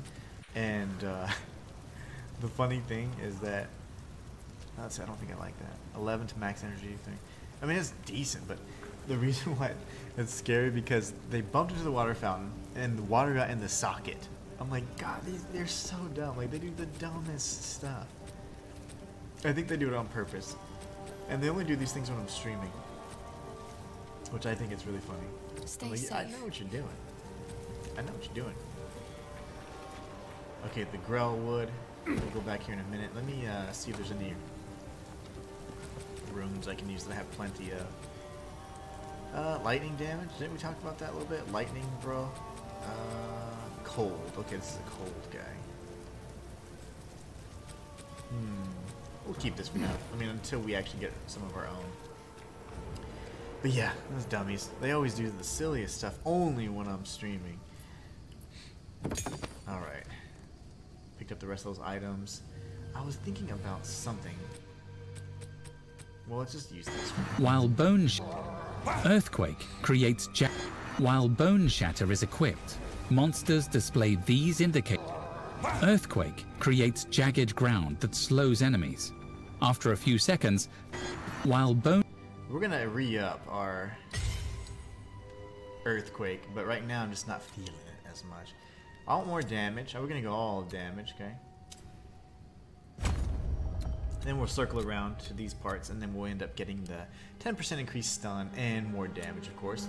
Also, we get an innate buff to our strength, so we're gonna be beefy. And yes, because I do have other characters, I simply really could just easily slot some of those rings in. But it's like, you know, I'm gonna try and stay away from my stash if I can. I'm already using gold, which is something that carries over. And this is because I'm new to the genre. This feels weird. But I think it's all about sharing your stash and those things. It's just something I have to adjust to. Alright. Let's search the rest of this. I'm over here going all rogue. Yeah, warrior is fun. Lots of fun. And I'm not sure which ascendancy I'm going to pick. So at some point you get to do trials and you pick an ascendancy. So your class becomes now a different or more specified variant. So now instead of just plain old warrior, you have access to a sub skill tree, which is awesome. Those guys, I tell you, can tank everything. I don't get it. They're like the smallest little bastards, but it's the little ones that work out.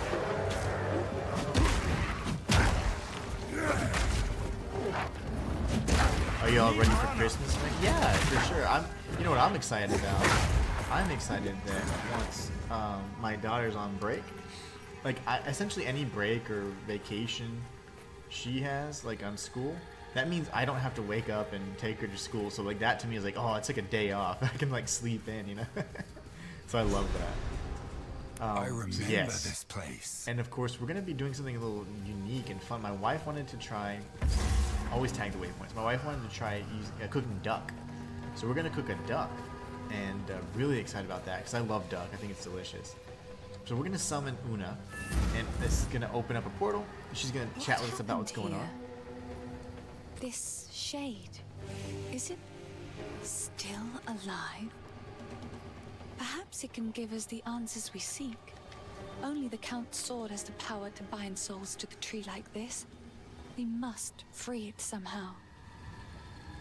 To release, there is a battlefield not far from here that runs red with rust, where the weapons and armor of countless Ezamites still remain. We call it the Red Veil. You should search the area. There may still be power in some of those centuries-old relics. Renly will know how to forge them, bring the runes to him, and then, perhaps, we shall find some answers. Okay. I'll wait here. The old magics will protect... Sorry, I was just... The Red Veil played host to many generations. This shade, is it still alive? To release that being from the Tree of Souls, we'll need... This Okay, so shade, yes, we're essentially trying to is it still alive? free this shade. Perhaps it can give us the The answers Count's we sword seek. pind it to him, Only the Count's sword to has this the power tree. to So we're bind gonna go souls to the tree go to the like Red this. Veil We and find must certain free it rooms. The somehow. Red Veil's awesome looking. It literally is like To red release that colored being dirt, from like the you know tree you of see souls, like we'll in, need you more know than out when you're simply driving out cutting near the his mountains robe. and stuff. The ancient runes that imbue the Count's blade created the But binding. yeah, this is only and that's saying this is ancient awesome. runes can break it. Martin says, I never tried duck. I hear it's similar to chicken. Yeah, it is. I would say it's almost like, say, a rotisserie chicken with like, but it's like a nice like oily kind of meat, you know? And so it's more savory in that regard. I think it's very tasty. Martin says, I have beef and chicken for Christmas. Nice. The Red Like roast Veil beef or played what? host to the final and bloodiest battle of countless conflicts. It was in the heart of that veil that we fought for our freedom against the Eternals. And I wonder if those are the events We that took did place in the win. first game. In a sense, The first game's free to play. Cost This game's was also far free to play. It's just greater early than anyone access. So in order expected. for you to, many generations play early of now if you want. able-bodied men and women gave their lives but it's to going to be push off free to the play when brutal it launches oppression. free access. Full Ogum's access. plans haven't been the same since, even centuries on. My mother's mother told me tales of this tree. My mother's mother. Our ancestors used it to attract like fey Una. spirits, until it was given a darker purpose under the Eternals. They would leave Ezamites strung up on the tree, alive, to starve, to be pecked at by birds.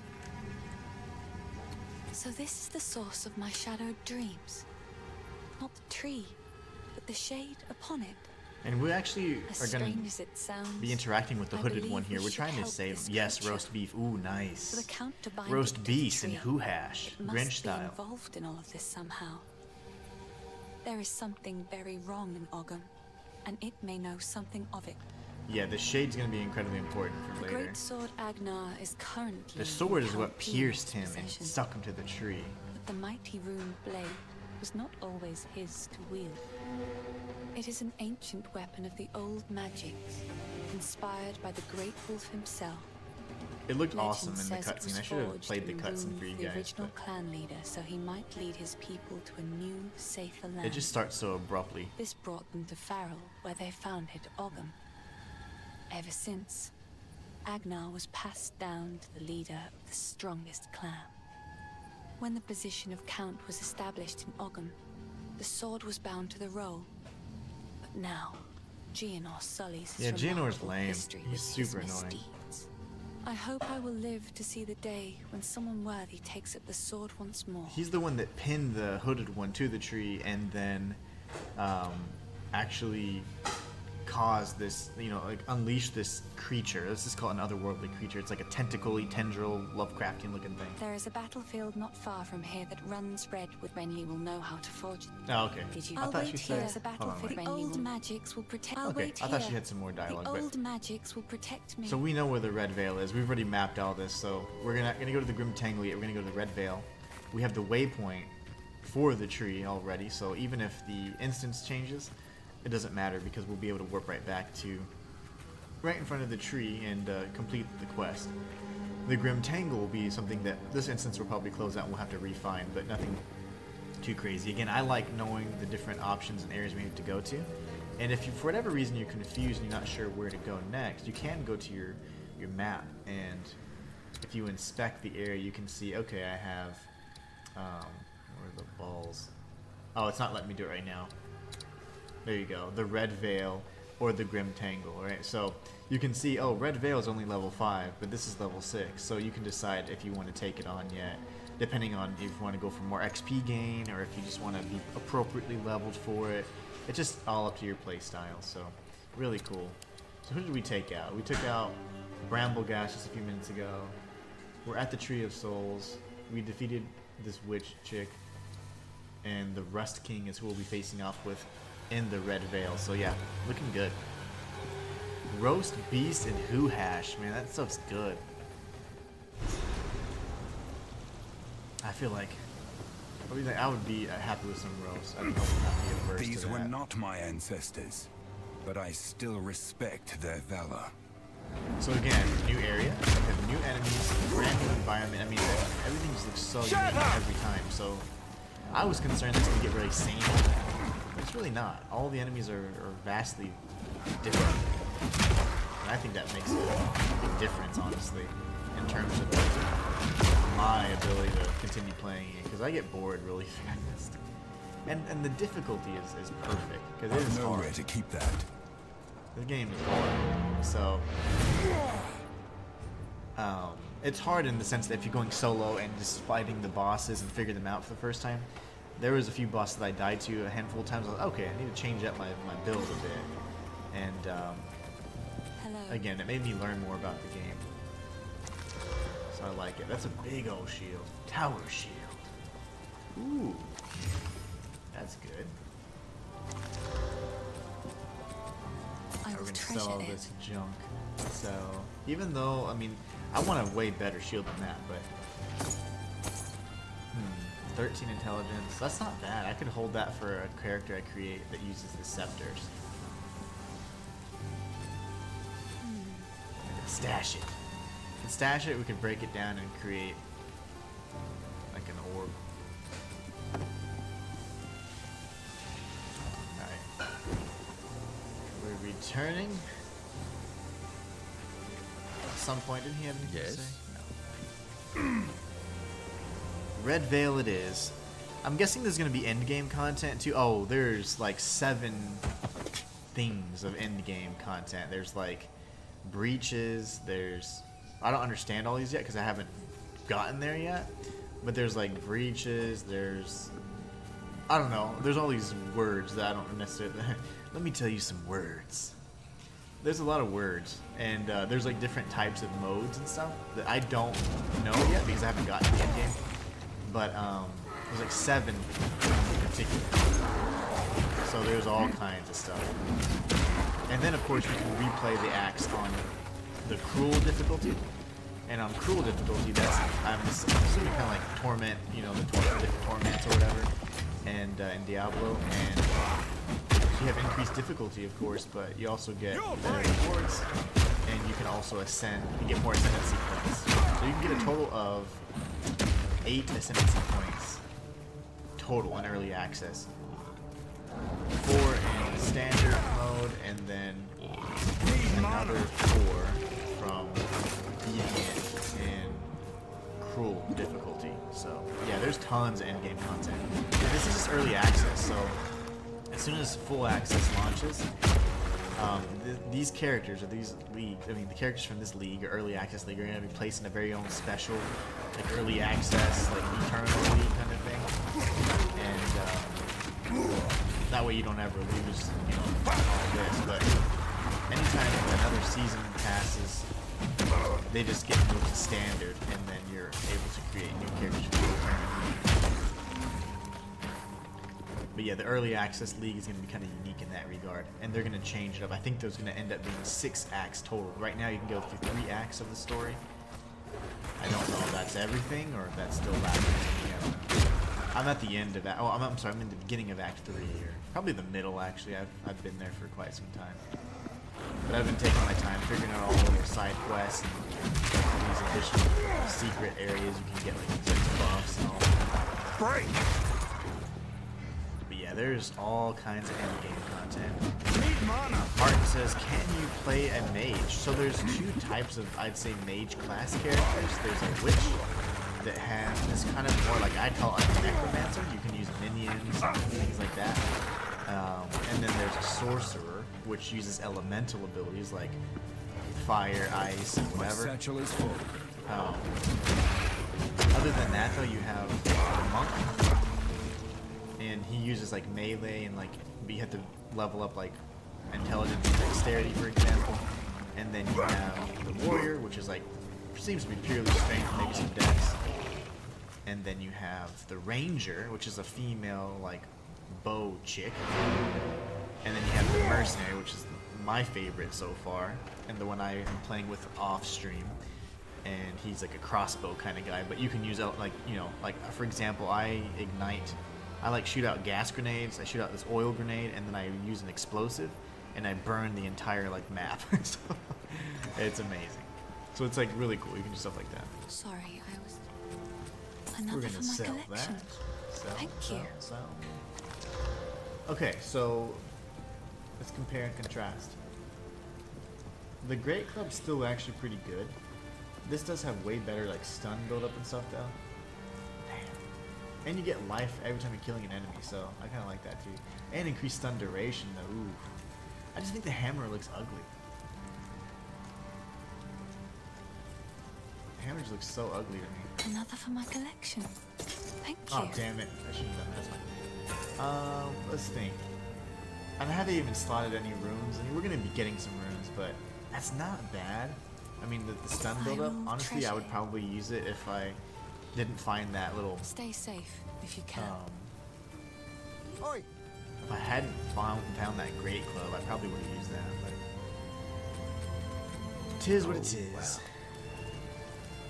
But yeah, you can play a mage. There's like 2 different types of magic users, I would say.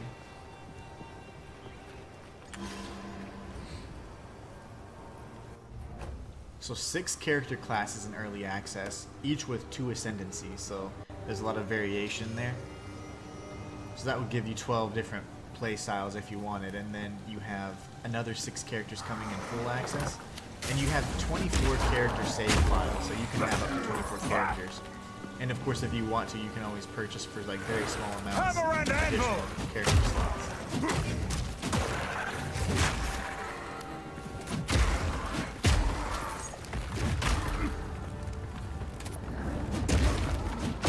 You know what? Having ice around the earthquake would be a great idea. I just realized I procced ice, and I was like, maybe slowing them down would be really good.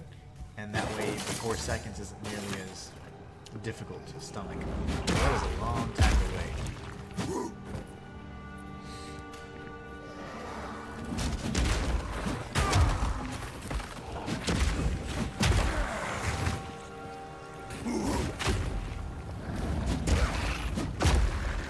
Yeah, it's so long. Like by 4 seconds, everybody's dead. All I'm doing is searching the perimeter. There's 3 kind of like room-looking things. No mana. There's like little obelisks, really, and then we're gonna interact with them and take some of the fragments of old runes they have, and we're gonna use that to give to Renly, and Renly's gonna craft something cool. All right, so let's see.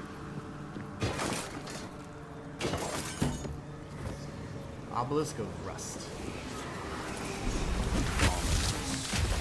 Might hold the runes I seek. Nasty. Wow, that was awesome. Okay, so we're gonna do this. You guys are next. We will activate the rune in this moment, but no rush to get bombarded by 1 billion people.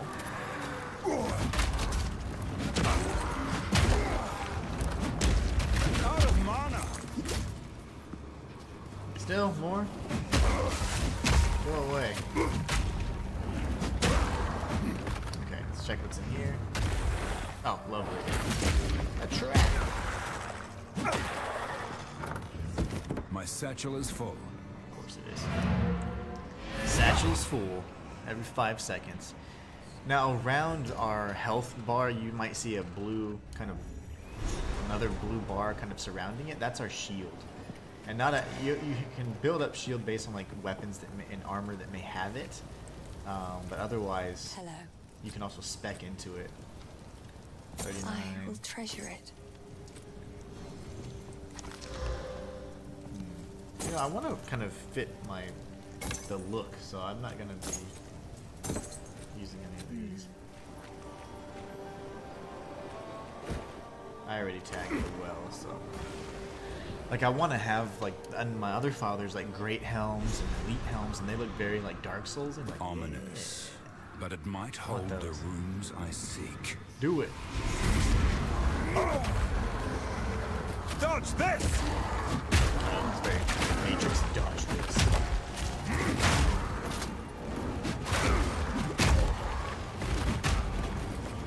Come to me.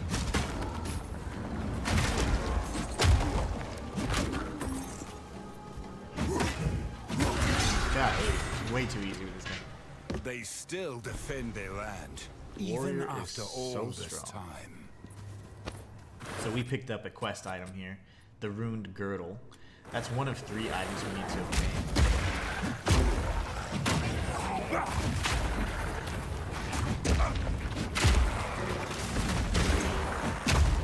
Big damage.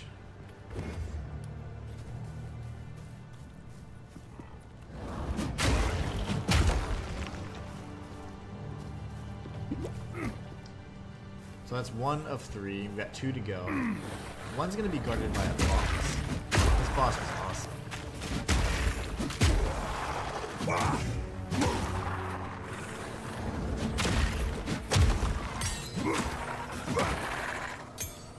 Want the skill gems. Want all the skill gems.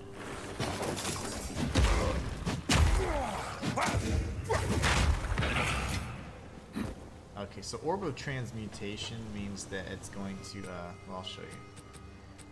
There's many different types. One of Augmentation, it's going to augment a magic item with a new, like, modifier, those blue kind of text.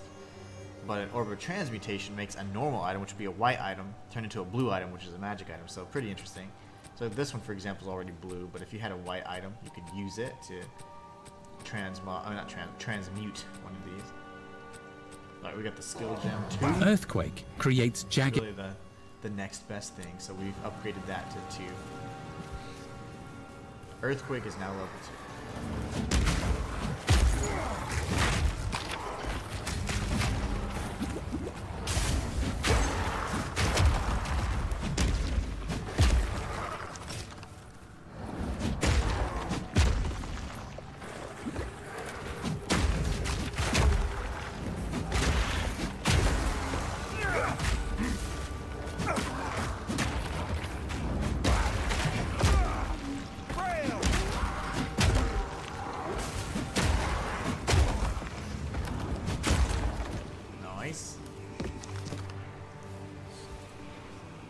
Alright.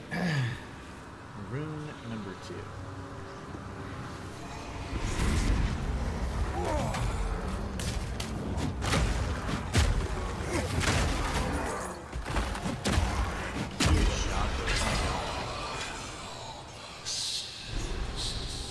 What? Who is that? Alright, so now we've got relic number 2, which is the Runed Guard. It's another, it's like a little sword. Like a sword handle or something. And then we're going to keep circling it around, and we're going to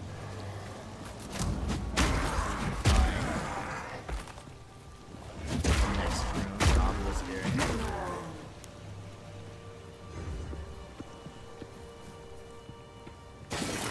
I've nowhere to keep that. For anything. Now, it's not a bad thing to pick up like some of the white items, especially if they have quality. You can go to your salvage bins, you can break them down, and then you get these little quality type orbs.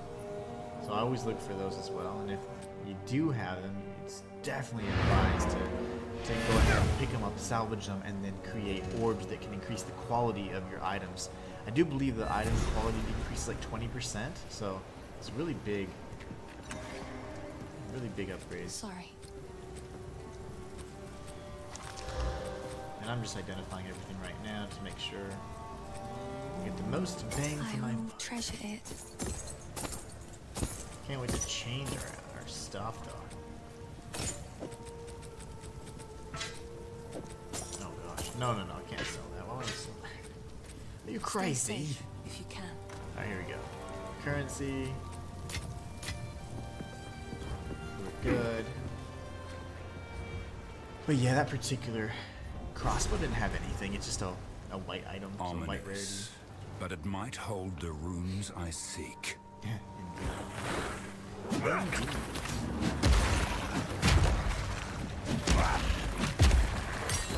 Ooh, I have skill gems. What level? The level 2. Yeah, we can level up something kind of maxed out. Hammer and anvil! We only have a few. We can try and see if there's any other skills at level 2. I don't think there are. Right in his face.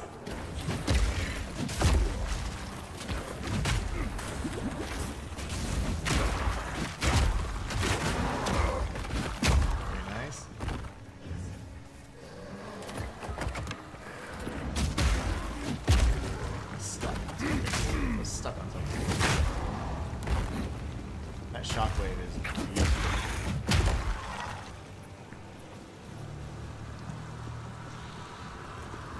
Alright, we're coming up on the third obelisk. I mean, clear the immediate area. I don't like when I'm fighting a boss and then I'm not only fighting the mobs he summons, but also everybody else in the vicinity. So I move around a lot, especially with the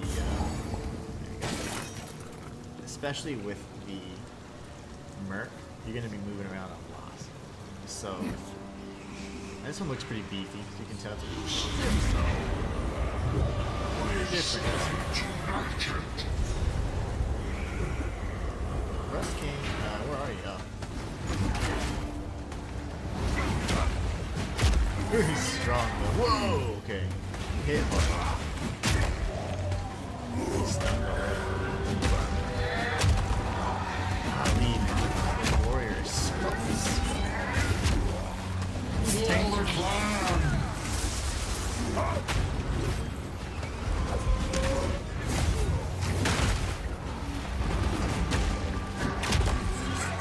No! Don't hurt me, Rust King. I like that sound. Temporal spatial destruction. I should have used that. Kill him. Need mana.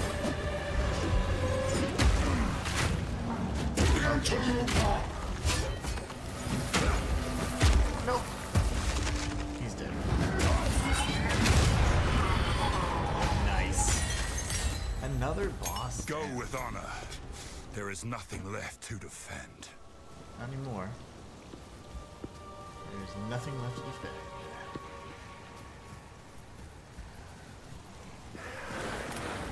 That was awesome. That fight was a lot of fun. For the Merc, I was like dodge rolling and doing some crazy stuff. But for the Warrior, you just have to, roll slam to death. Roll slam spam. Dodge this! So that should be most of this area. There's just one little, I guarantee it's nothing on this other side. Little blip, but yeah, I My satchel is full. can't bring myself to pass it up. And there'll be nothing there. It's just a wall, but it's fine. Okay, I can breathe again. Ooh. Oh, there's enemies. Let's go. I've no more room.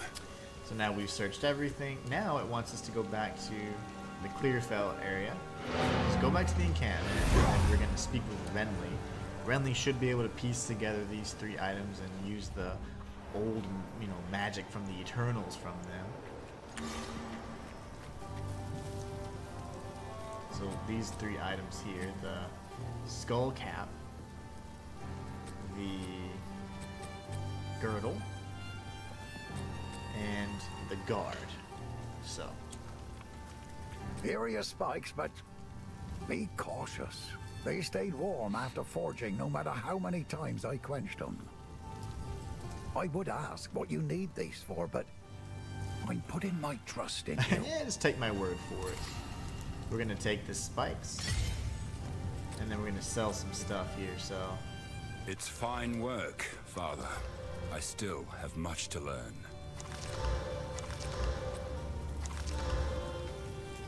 Alright, I don't like that mask. I used it for my Merc for like the longest time. I'm like, I got so tired of it. Might make good scrap. Ooh, a shield.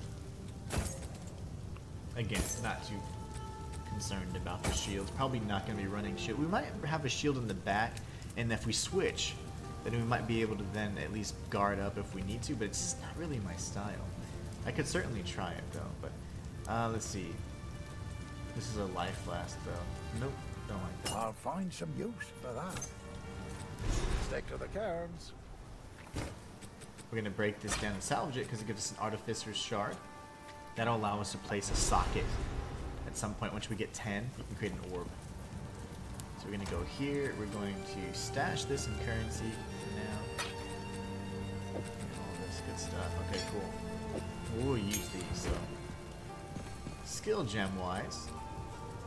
While Bone Shatter is equipped, Ooh, I don't really have anything. Infernal Cry puts a debuff on enemy. 16 strength In required. Shock While And we're all good on that. Okay. Well, darn. We'll be level 16 in no time. I didn't want to go to the Red Veil. We actually just need to go back to... Let's see. Ominous. See, on PC, you can actually travel in between checkpoints. But on console, you can't. You don't have a cursor, so you can't click. Like, there's no way that I know of to do it. So I'm like, what? So there's a few things that, because we don't have a cursor, it kind of does hurt us a bit as console players. In the skill tree specifically, on the map a little bit, because you can do some re-instancing and control clicking. And then same goes for what I just talked about, the actual What happened checkpoints here? themselves. You have them. Stab them into the Runewood sights. She's like, but hurry. Oh, never mind. Goodbye. Boom! Good. Love Now that. the others. Release that which you hold. Yeah, quit imprisoning this poor dude. Nice.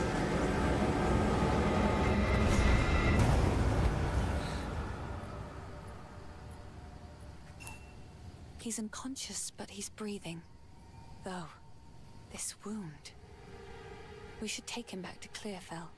He may be the only one who knows what truly happened out here. He's unconscious. Goodbye. By decree of the Count of Ogham, those condemned to hang from these branches are to be left until their hearts no longer beat, their lungs no longer fill with air, and their flesh is no longer warm. Dang. In death, you are not forgiven. Your souls will remain trapped here by this ancient moor of maligned wood, and the grove will be forever denied you. Rot here in the Grelwood for all time, and good riddance. Okay. Well, he's not very nice. Let's go talk to him again. And then we're going to go to the entanglement, the Grim Entanglement, I believe is what it's called, which will be the next area. It's a lot of fun.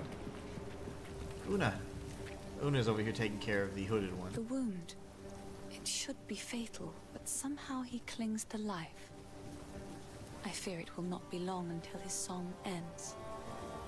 He will never heal while the Count's binding still holds sway. Only by a Count's hand can this binding be released. I know an old tale, one that speaks of a ring we might be able to recover, buried 3 centuries ago in our ancient graveyard.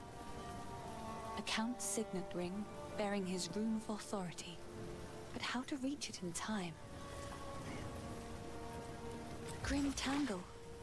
The overgrown sinkholes and gullies that run beneath Ogham can lead you there. The path is dangerous, but go back to the Grelwood, find the entrance. We shall see if the spirits of this land still have the will to see you through. Alright, so what we're going to do is we're going to go back to the Grelwood. We're going to go to the Grim Tangle. And then she is going to use her awesome like singing abilities to find us a way through all of the branches and stuff. Feel my wrath! We need to find the Grim Tangle again.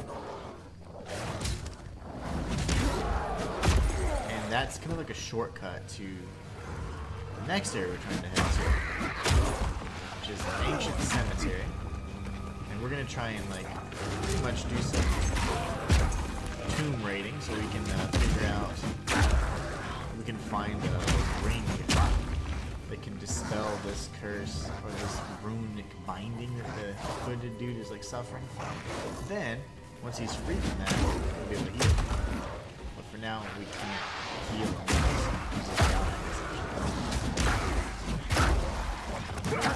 Fuck yeah. I'm trying to circle around here in hopes that I find it, but quickly. It's fun. No such luck.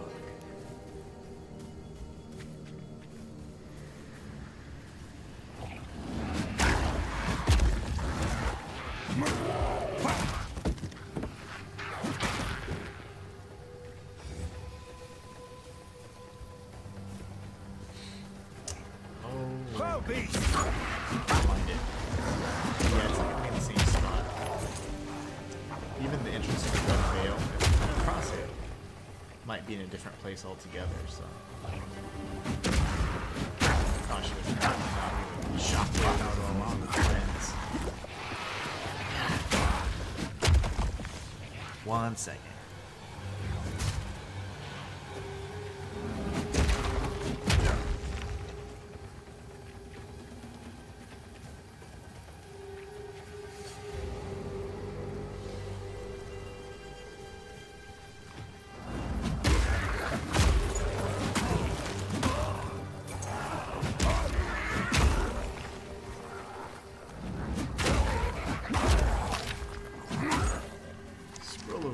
For free? Yes, please.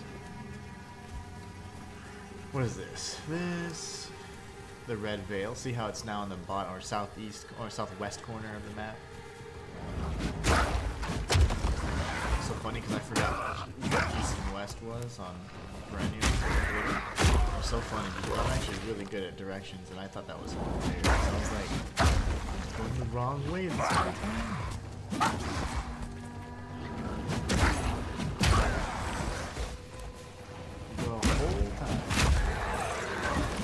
Oops. Oh, you still sir. I'm interested to try a monk. Out of mana. A monk sounds at this point, I'm not trying to 100% the map because we just cleared it already. We've already cleared out all of the, or found everything and all the points of interest. So I'm just looking to see if I can find the Grim Tangle area. Boulders in my way.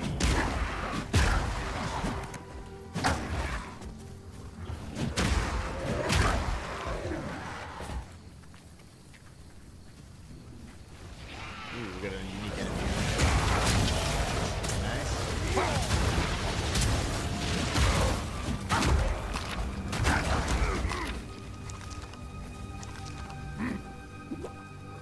Hammer and anvil.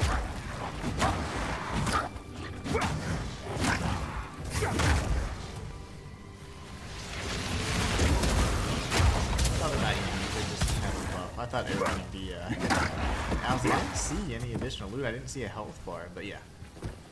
My bad. I got excited. You can see lots of mini bosses in the later areas, even if this is... Okay. Still no Grim Tangle, damn it.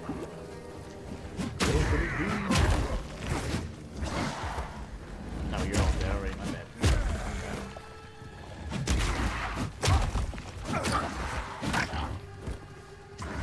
Gotta be around here.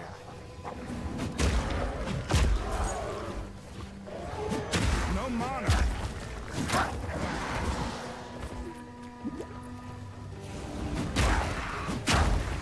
Very nice.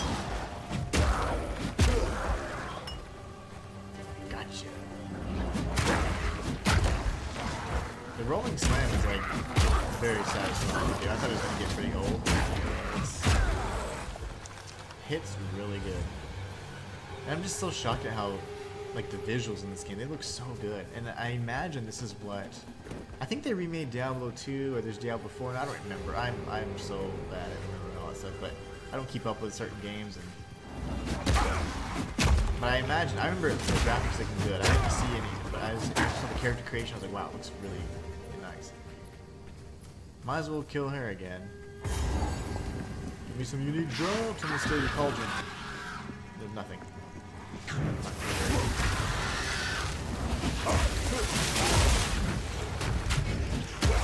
Oh, darn it. Shatter! I have not been able to use this on boss. Did you say shatter or shut up?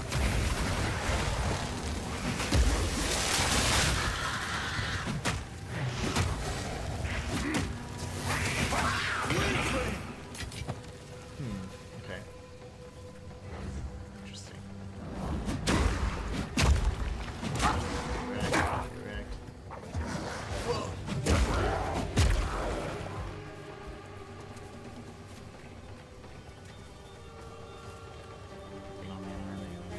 It's Clearfell. That's not the way. That would have been the where we would have appeared from had we gone through the Clearfell encampment. That's not right. Good gosh. It's probably going to be in the middle of the map, if I'm being honest, because it's usually not going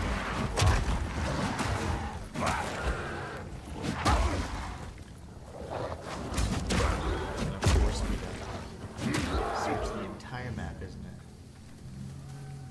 Yeah, probably. Hello, little guys. I'm just going to run straight across in hopes that I come right up on it. It's just an entrance. It's kind of tucked into like a tree stump looking thing. Yeah, we're getting close now. So if you look at some of these areas, like it's always going to kind of give you an idea. Like there's always environmental clues that you're coming up on a new area. So I think we're close now. Yep, I see it already. The Grim Tangle. So these explosive mushrooms are the telltale sign. Sometimes you'll see like in a desert area, you can see like a little oasis and things like that, and you know, oh, okay, I'm coming up on the right area. So to the Grim Tangle we go. Alright, we can summon Una. She's gonna help us clear There'll be no the passage routes. here. For now. Nope, that's not what I meant to do.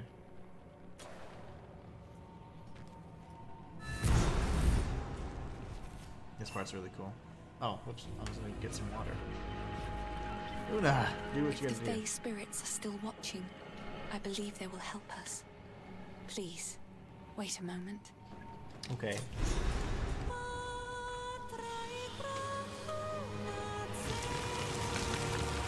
That was awesome. The old magic still thrive. The way's open. Please, hurry. Alright, Please, you must hurry. we're going.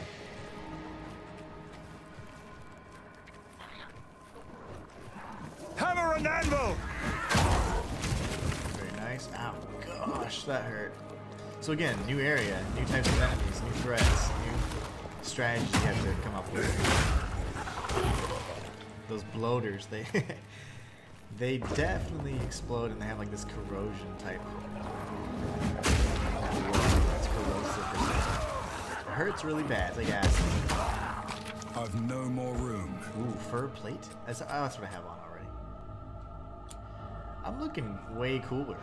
We're gonna go back and town portal now that we have a waypoint into the Grim Tangle, and now we'll have a portal as well. We're gonna go ahead and free up some of our inventory.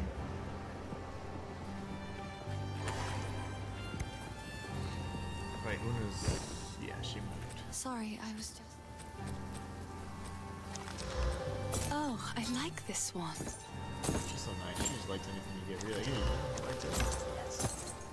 It's beautiful.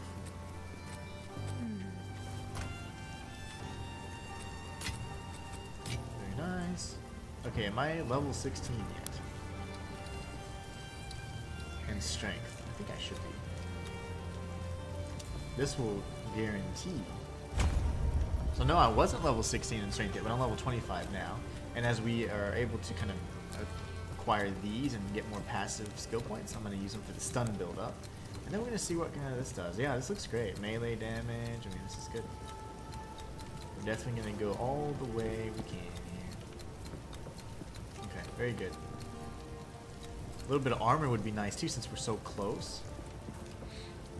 Up close and personal. I keep going to Una, but she's not even there. Yes? My bad. Okay, let's go Stay to safe, if you can. the Grim Tangle really quickly, and then we're gonna jump in and apply or use more of our gems. Let's see if this one's any better. No, it's not. While Alright. Earth Shockwave Totem Shield Shockwave Totem repeatedly thumps the ground, dealing area damage. It causes an extra shockwave from any jagged ground it hits. Jagged ground. Shockwave Totem repeatedly thumps the ground, dealing area damage. Infernal Cry puts a debuff on enemies that makes them explode when they die. It also increases the damage of your next attack. The more enemies around you, the larger the boost. Using Armor Breaker repeatedly against enemies will break their armor, allowing you to deal more physical damage. Look out for this symbol to see which enemies have high armor. Okay. There are many other skills that have additional effects on monsters if their armor is broken. That's true. Infernal Cry. Infernal Cry. Shockwave Totem repeatedly thumps the ground, dealing area damage. How much area It damage? causes an extra shockwave from any jagged ground it hits. Infernal Cry puts a debuff on enemies that makes... We'll do this, Rolling Slam strikes twice, and and then we're gonna use this. while Infernal Cry puts a Let's see. Yeah, that'd be fine, I guess. Triangle for now. We'll have to change that up, though, of course. And while Bone... these are all. Okay, I imagine what if I had a shield equipped, maybe it'd allow me to then go into that. I'm not sure why it's. No, it's just all like with- regular weapons. I don't see anything for like a shield. So there's just not a lot of level 2 or level 1 skill gems for the warrior, I guess. Interesting. Interesting. Alright, here we go. Let's go ahead and clear out this area. Now. No stone left unturned.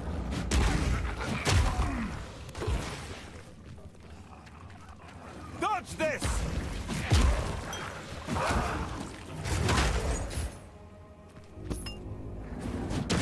That fumble rattler. Rattlers are just the skeleton. It's so funny. Rattlers. They do rattle bones. Nothing here.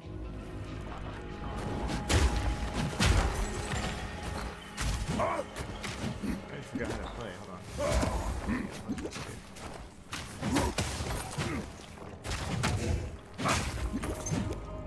Augmentation. Okay. Wait, what's in here? Oh, I thought I could keep going, but that's actually a barrier. That's why I was confused, because the map said it stopped here, but then I was like, wait, there's a whole area here. It's probably like a boss, but it's just a... Sometimes like it's like water or something, you can't cross it, obviously. Like here, you can't cross, for example. Threw me off. Alright, this new ability. Completely...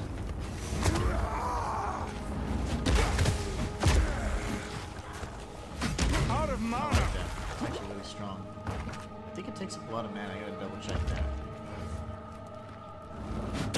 It's best when there's tons of enemies around. Of course, this acid just slowing me down. Nothing here.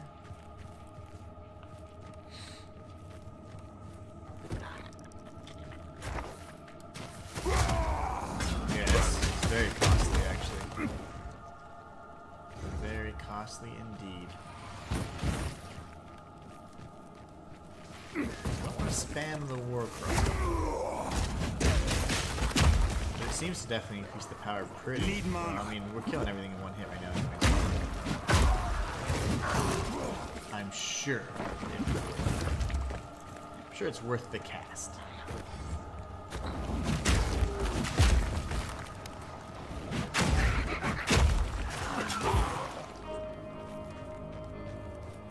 Nothing here.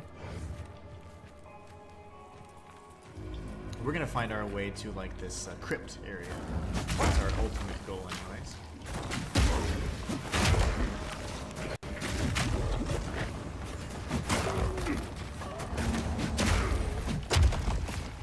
Dogs, fungal wolves, get away. Feel my wrath! I meant to do 10 minutes ago. Okay. Let's go up here. Very narrow bridge here, but is there anything on the other side? Nope. Look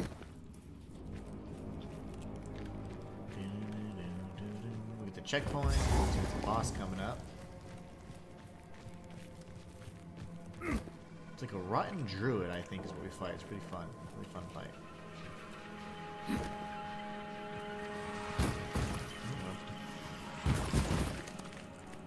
Now now we found the Cemetery of the Eternals. This is excellent. That's our intended destination. We will go there.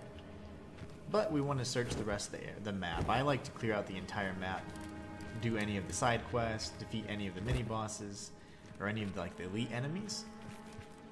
That we can just max out like the potential to find good drops and things like that. That's just the way I play. I don't know if everybody plays that way, but apparently, like the veterans, they play very, very differently from Gen Pop.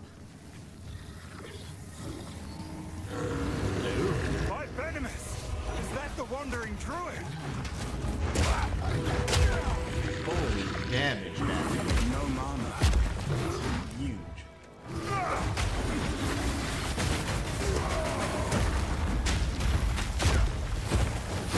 Yeah, I would love to be able to stun it.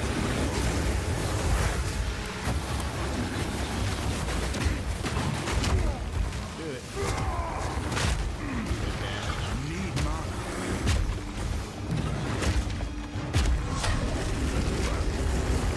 That is insane. Oh How my many more will I gosh. have to kill before this The is warrior through? is insane. Oh my gosh, he's so strong. And we picked up our first like super rare item. This is nuts. Okay, we got the Painter's Servant, Torn Gloves. Okay, so we get fire resistance, cold resistance, lightning, and then elemental damage converted to cold. Oh wow, so it's like everything is it's just dealing damage and then resisting against damage. Bloodshed on the Crimson Shores, longing for thee and the sea, treasures life, I'd give it all just to capture thee. Nice. That is so cool. That's of course again a mythical item, whatever, it's rare, like, and they call it brown. That looks orange to me, but whatever. I'll take it. Those are super rare drops, so that's This was incredible. made by a skilled artisan. Yeah, he's a blacksmith, or at least he's Renly's like adopted son, so he knows it's good stuff, you know? Crush them! Good quality item this season.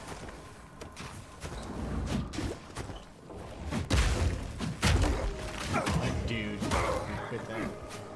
You're dead. You're dead. Little whaps. Okay, so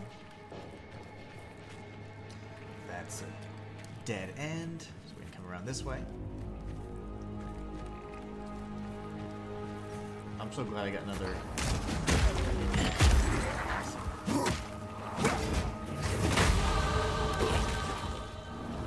Level right there.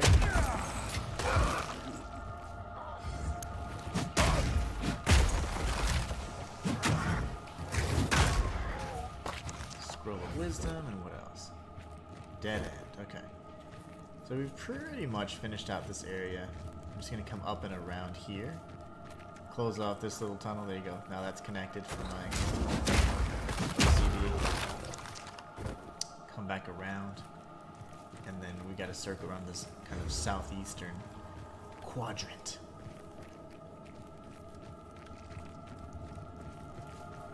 That war cry is insane. I can't believe how much damage it does. Tower! It increases your damage exponentially. I crushed that dude. The druid was actually I've no more room. relatively challenging. You know what, just because I have a good haul, I'm going to sell most of this stuff and then come back and grab that, and might as well just clear out the rest of this area. Pick up everything. Take a little pit stop. Where's Una? I keep forgetting she's over here taking care of Sorry. the dead dude. Oh, I like this one. She likes everything. 6 strength, that's 21 armor. That's better. Still better. Okay. Better boots, 16 to evasion, 8 to stun.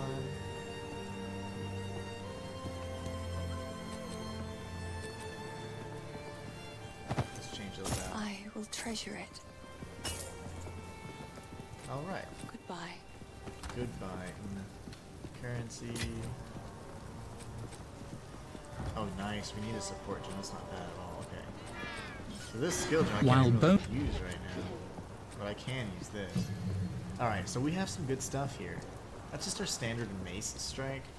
Bleed wouldn't be terrible for it, but Bone Shatter I'm really liking as well. Supported skills do 40% more damage with hits against enemies that are on low life. Wow.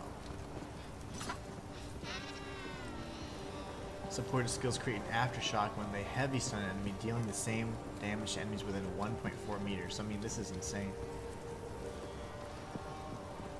So more damage but less effect. You know, I'd rather go with Execute. And it already slots it automatically for you, so oof, that's such a good skill. I love that. Alright, we're going back to the Grim Tangle.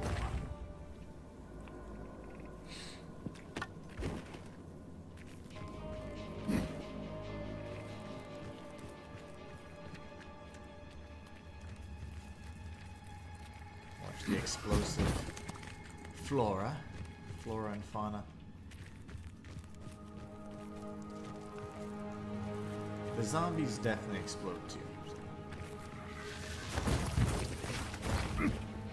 Hammer and anvil! Yeah, what do you say?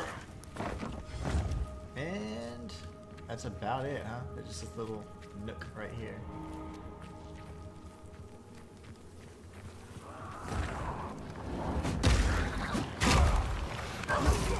Ow, God, my head moving. Stop it. Ouch. Okay. That is it. So we just need to go back over to the left side.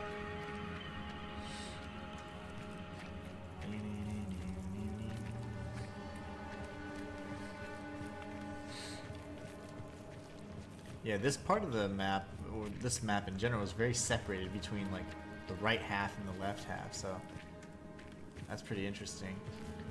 Normally they're very interconnected, but it just depends. I mean, you get a different instance every time, so it's going to have a whole different layout for you. I doubt this is anything, but since I'm over here, it's nothing at all. Very good. Just a wall. Another dead end we would have missed. So now we're going to go to the Cemetery of the Eternals. This area is pretty vast because it has 2 mausoleums that we have, or crypts that we have to explore, each of which has a key item. Culling Strike is so good. I have that on my Quickly! My family has been merc, and abducted! it's amazing. Let's go talk to Lackland. That bastard tyrant Praetor Draven! He's taken my family hostage! They're being held somewhere beyond these gates. I never thought he would stoop this low. I sent for reinforcements, but it's been so long. I must get through the gate. The keys! Where are the blasted keys? I believe those cowards took them. All right, I so now will we can find the gladly Raven. honor this request. Grim Tangle's where he came from, so now we can just do our little perimeter search and see how far we get. Well, don't just stand there. Get on with it. I'm going. Wow, we got there already. Look at that.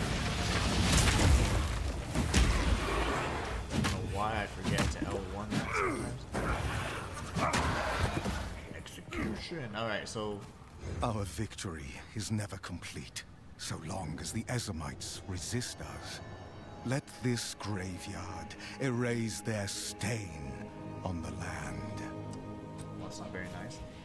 We are going to jump into this area, though. So we're actually going to jump into the mausoleum, just because I want to make sure I could at least clear out one of the 2 mausoleums before the end of today's session.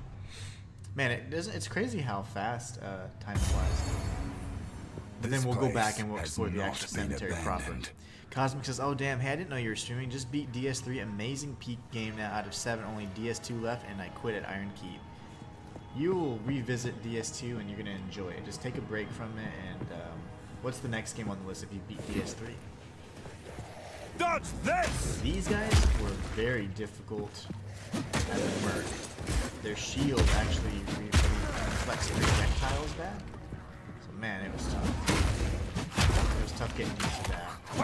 I had to really just position myself appropriately to be able to take them out. Otherwise, they were kicking my butt. Alright, we're gonna go this way this time. You missed. Alright. We continue kind of scouring.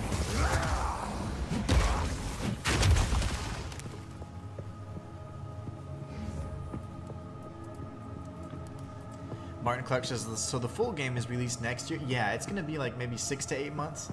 I think 6 months. So we know that most of the leagues only last like maybe 3 to 4 months, but the early access is going to be about 6 months so they can get everything prepped for the full launch. Oh my gosh. Like, these crypts were actually very difficult for me because of those shielded enemies. And now, I mean, I'm not having any issue whatsoever. This is insane. I love the Warriors. Warriors so much fun to play as. Cosmic says Wukong, I would say, but the main objective is getting DS3 plat with Bloodborne and Sekiro. I tried like in DS2. I can't hate it. It's fine. It's not for everybody. It's just unfortunate that you don't like it. I love DS2. One of my favorite Souls games. Bloodborne, of course, is my absolute favorite. Yeah, these Eternal Knights were just monsters.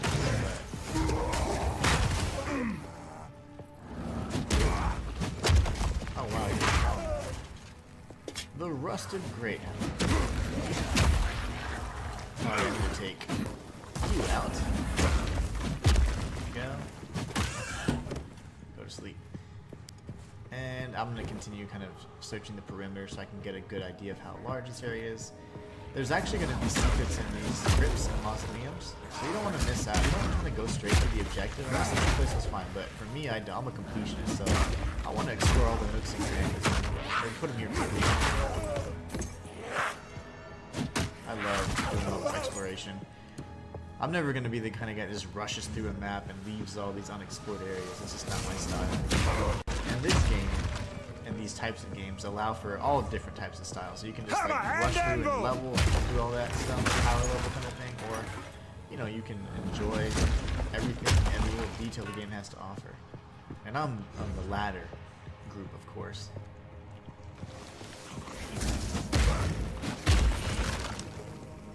There's a checkpoint here. That means we're probably coming up on something important. I am going to tag it just in case. Because if you die, you do go to a checkpoint at least. Black Myth Wukong was fantastic, Cosmic. I think you'd enjoy it.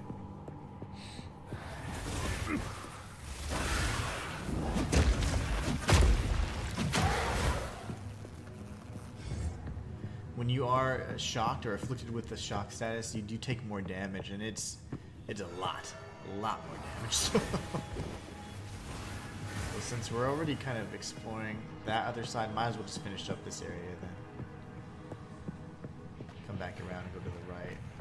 If we can. If not, we just continue circling around. You guys are crazy.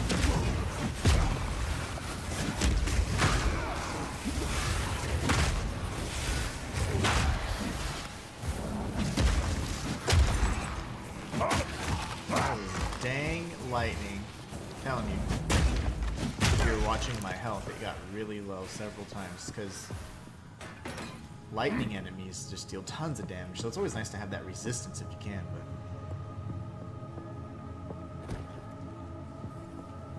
Just an ant.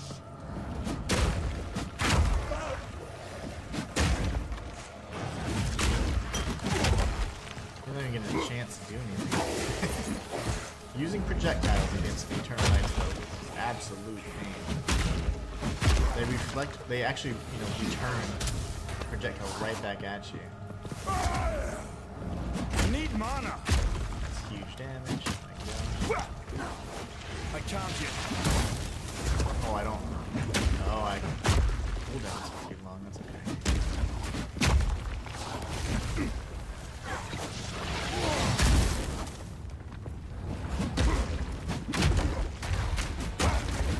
Oops, I didn't do the L1. That would have killed his butt.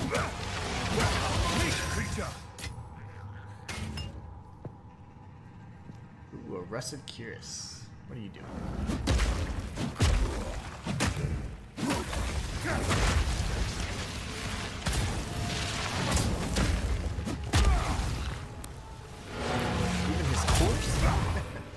his corpse blows up. Martin Clark says, Wukong was awesome. I enjoyed platinum that one. Yeah, Wukong was amazing. I'm still very shocked and disappointed, and yet I'm not surprised at all, even though at all at the same time, of course, that it didn't win Game of the Year. It's because that would have made sense, and these little stupid things don't make sense usually. They're all very performative, but for no reason. Man, see, they're getting good there, but 49% increase. See, the damage is way better too. Right? Yeah, I'm gonna have to switch it out. So I will no, treasure okay, it. I gotta buy it back now. My bad. And then we're gonna equip this, and then I'm gonna sell this. Stay safe if you can. I'm gonna use the salvage bench, and we'll go ahead and salvage this for some artificer's shards. Go to our currency, and we'll drop all these off for now. I guess I'll throw this in there too, because I can't really use a skill gem 2 right now. There's nothing that I need. Cosmic was, well, still got homework, so gonna go see you. Take care, Cosmic. Enjoy your home, or don't enjoy it, but do well on it. Do well. Okay, so this area is all cleared up already. This is where we took out the other guy. Yeah, I agree, but Astrobot was also a great game. I loved it. But do you think it was like Game of the Year quality? Did it have the story? Did it have the gameplay's fantastic, but did it have the story? Did it have all that compelling stuff around it that's Game of the Year? I don't know. You know, I would say no, but that's my opinion. But I love the Astrobot games. The one that comes with the PlayStation 5, like, that was incredible. I played it, and I was like, okay, I want 100% this, because it was just so enjoyable. My daughter just loved it, and you know, I got hooked on it. But I don't know if it's Game of the Year quality. You know what I'm saying? Now, in terms of the actual, say, quality and design of the game, it's great. It's great, and there is no denying that. But I don't know if it's Game of the Year. You know, that's very a hard pill for me to swallow. A good game, and one that has no flaws, at least, you know, any apparent flaws, is definitely a contender. But I don't know if it could have been like best platformer or best whatever the hell, you know. But instead it's like, nope, Game of the Year. It's like, I don't know. I don't know if I agree with that, but who knows? Who am I to say, right? But I'm sure it was a great game. The one that's come standard with PlayStation 5, it was so much fun. And it really made use of the controller, things that I think most games really don't really care to do very well.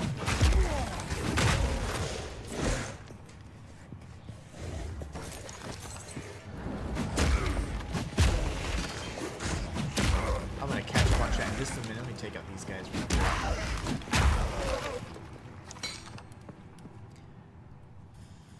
Martin says, no, Wukong should have got it, in my opinion. Yeah, I agree with that. I think that Wukong should have got there. I'm glad they got some awards, but it's just disappointing that they didn't take home the big one. You know, the funny thing is, and correct me if I'm wrong, because I may be incorrect in stating this, but I feel like the award show, the Game Awards show, is like, might as well be a freaking PlayStation Expo or PlayStation Showcase. You know, like, everything there was really Sony central, Sony focused and centric. And in regards to the all the announcements, many of those are almost like not console exclusives, but like, you know, you saw it there kind of first, kind of thing. And it made it seem like, to me, it's like, man, like that Game Awards show is like so focused on Sony products, it seems. And I don't know, I could be wrong, but and of course a Sony made game won. You know, I don't know. Everything's a Sony. Very weird. Obviously the host, you know, he's getting his kickbacks. His Sony kickbacks. Okay, so I'm in the wrong. Okay, yeah, so I actually went to the secret area where the golden treasure was, and that was really fun. You had to activate a switch on one of those little columns, and that opens up those crypts. The boss fights in these particular areas are so cool. There's that Draven guy and his consort, and they will call upon each other in each of their respective fights. It's really awesome. Of course. We're taking the scenic route. Going the long way, boys.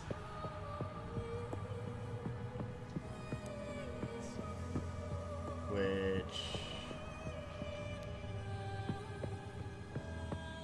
won't get me there any faster. That's what, hence the long way.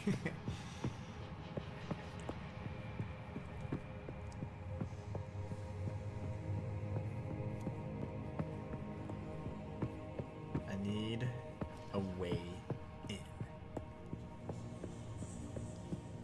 Where the heck?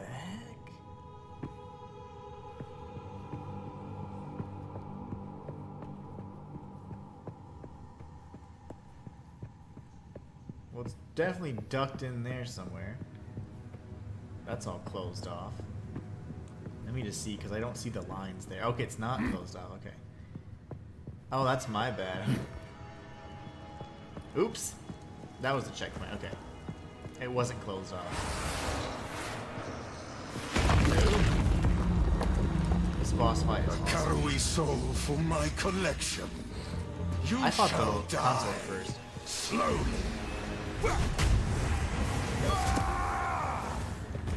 I need more time.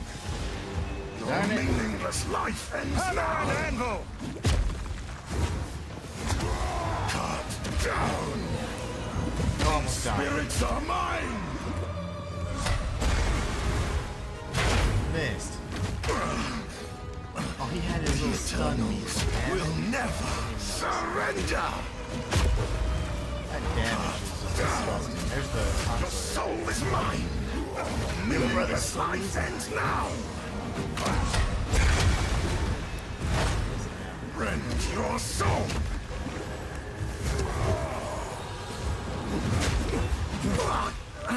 Damn it, You never got cannot quite stop get the stun meter. Maybe if I reduce the stun a bit, but it's melee attacks just seem Your intrusion will be punished. Ascidia. Nope, nope.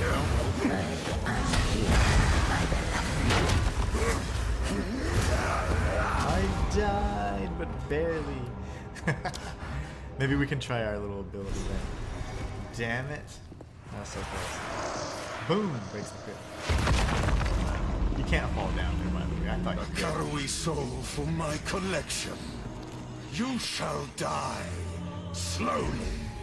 You first.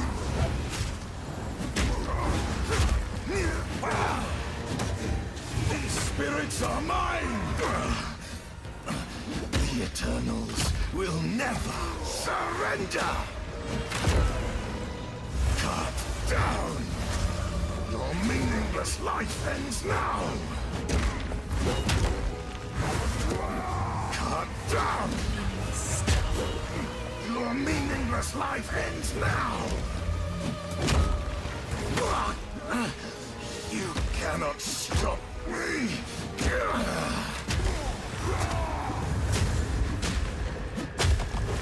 Ascidia! Get out of here. And you're right. Gonna get her next. Your name has long been maligned in Ogrim Draven. This was my pleasure. In the right hands, this could forge something truly exceptional. You bet. Alright, so now we have explored the extent of this area, including the secret stash. So we can go back to the Cemetery of the Eternals. We have one of the two pieces in hand. What a jerk, right? Alright, so we're going to go ahead and use our portal. This will probably be a good opportunity to go ahead and clear out our inventory. And then we're going to figure out if we can explore the rest of the actual Eternal, or Cemetery of the Eternals itself, before we go to the next area.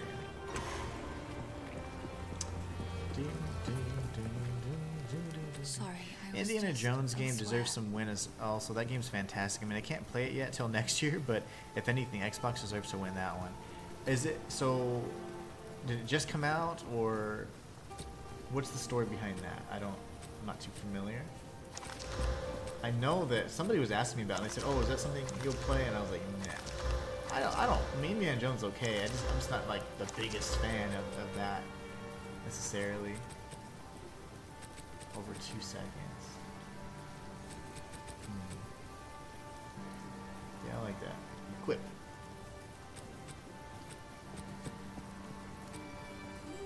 Oh, I like this one. 19 to maximum life. Armor 60. Armor 45 in.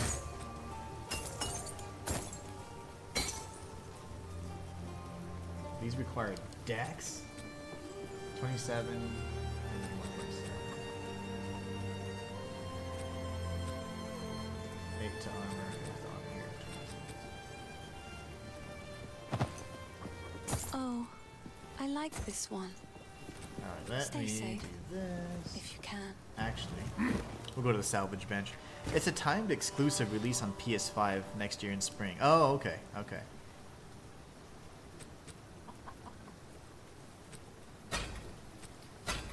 So that's why I didn't win anything, because it's not even out yet.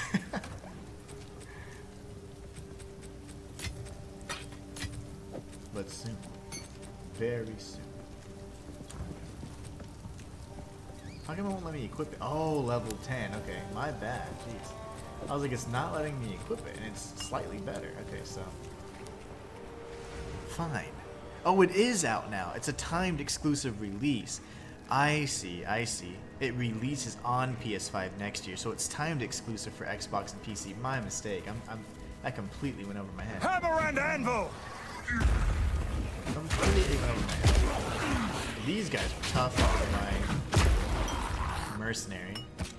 I was still figuring out the game at this time, but man, with the warrior, we're not gonna have any trouble whatsoever. That makes sense. So timed exclusive. I feel like Microsoft's going to keep backing away, removing itself from the console wars and focus more on like AI stuff. Cloud gaming, which sucks. I hope they just completely give up. I feel like their interests lie elsewhere now. Hammers are cool. Ooh, a regal shard. Nice, those are great. You can make regal orbs out of them. I haven't used too many, but definitely something for like mid-game would be nice. Or even early if you're just trying to get additional. They augment.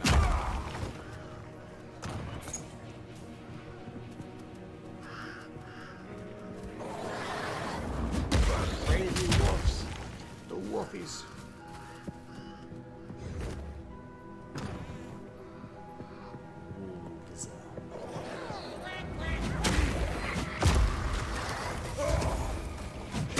No mana!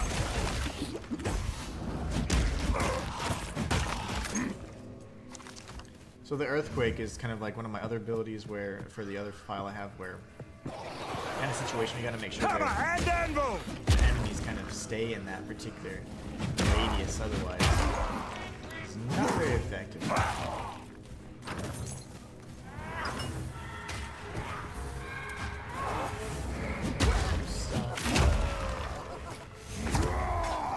Need mana.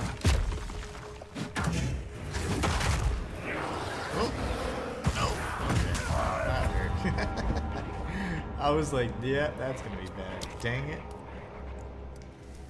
Indiana Jones. I think the last Indiana Jones movie I saw. Oh gosh. Not you guys again. It was like the one with the crystal skulls.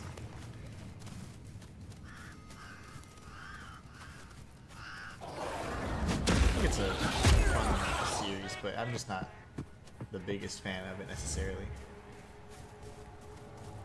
It's usually entertaining, at the very least.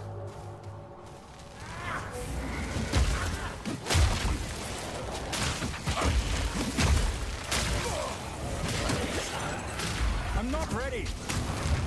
Steal stuff! These guys don't play.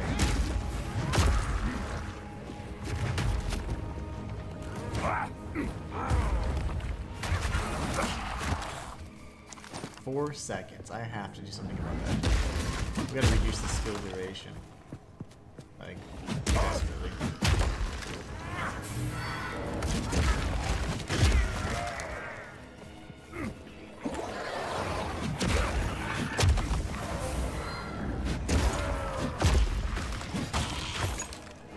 Noise. My satchel is full. Oh, my satchel. My man purse is full. Martin says, I still haven't seen the new movie. I only seen up... Yeah, me too. Up to Crystal Skull. The same. I've only seen up to the Crystal Skull movie as well. That was a long time ago, too. Oh, damn it. You're not Una. You're just some random chick. Sorry.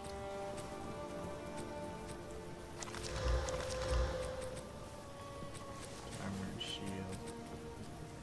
I Sell, will sell. treasure it. This is 8 strength. Ooh. 21 to armor and... Yeah, I don't know, but I want more... I mean, more strength is not bad, right? This might as well, even though it does have one I will additional treasure it. modifier to it.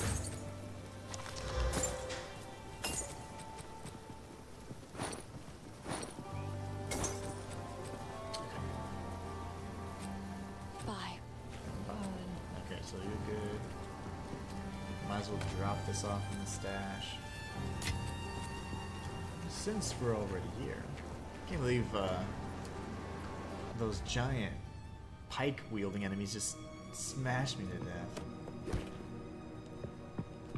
Okay. Perimeter search. What I'm gonna do is if I find the mausoleum, I'm actually gonna enter it so I can get the waypoint. Next launch.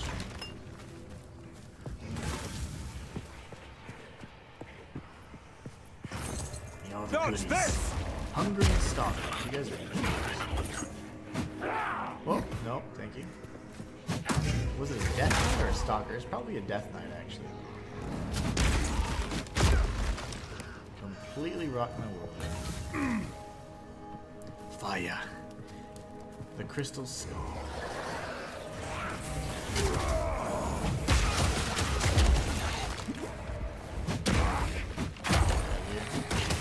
Everybody. Oh, yes.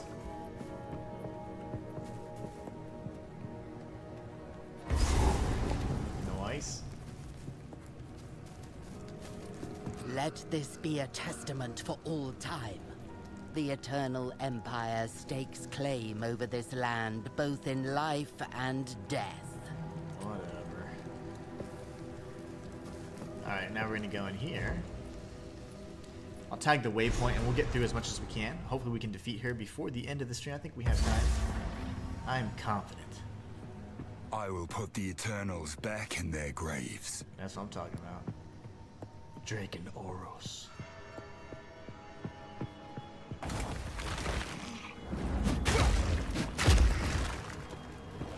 Bone Stalker. Yes, awesome. Let's see. Let's go this way. Don't do it. The dead servants were actually quite challenging as well. I'm telling you, this entire sequence was like, man, this game is pretty hard. And, I mean, in a challenging, fun kind of way, of course. And I was like, well... I kind of continued on with the build and everything and kept trying to figure out all the mechanics. And at this point, I was still very much learning everything. These types of games are very... there's just so much depth to them. I often No mana. work through it. Like, okay. There's so many mechanics that can go unnoticed, unused even. It's kind of funny. There's a lot of games like that where there's so many layers to it. Like, I think Neo, for example. Excellent game. From a Souls-like perspective, it's more akin to a Souls-like, but it also has like that looter feel to it as well. Tons of loot. But there's so many other mechanics as well in that game that you're like, oh, I didn't even know that was a thing. But then the more you play, with a higher difficulty plate, it unlocks even more mechanics, so it becomes a very rewarding kind of game. The more you play it, you get to the true end game. All these mechanics you don't even see on your first playthrough. Nice already. Oh no, this is the treasure, that's right. This is a haunted treasure, so got this unique enemy here. Mess with it.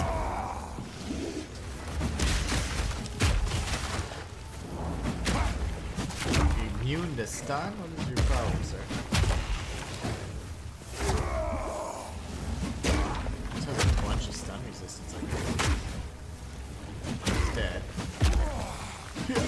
Weakling! We got an uncut support gem and nothing in the chest that was haunted. That's, you gotta love that. Gotta love that. Wakey, wakey. Nice. Where are you still? Give me your gold.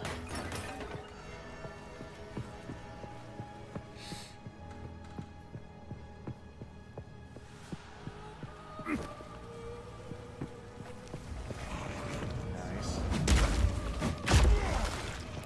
Pick all these guys up as well.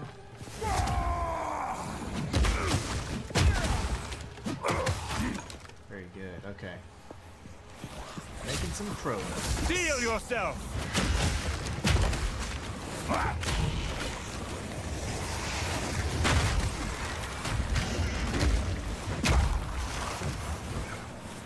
You're the one who's on the pro, aren't you?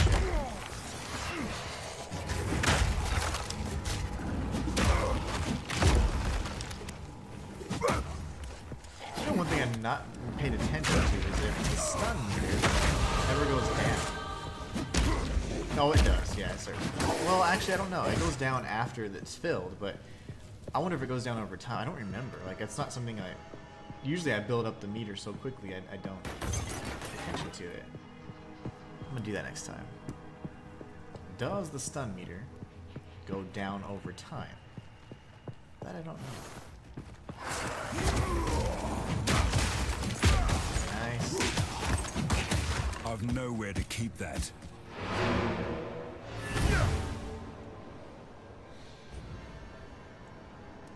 Clear out our inventory, come back, and hopefully clear out this area before the end of this stream. I'd love to actually get both pieces. That'd be fantastic. Fantastic. Sorry.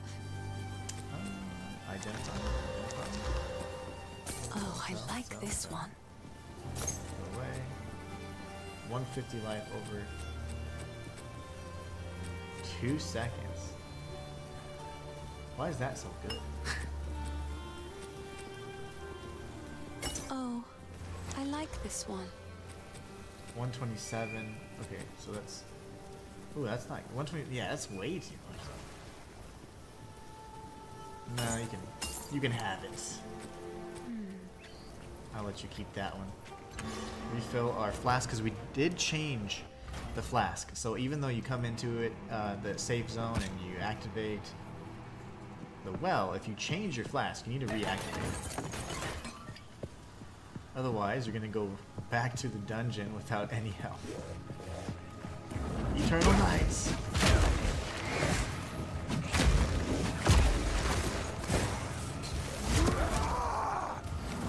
Need mana!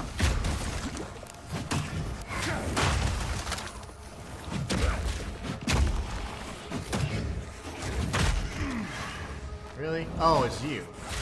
Not even paying attention. Yes.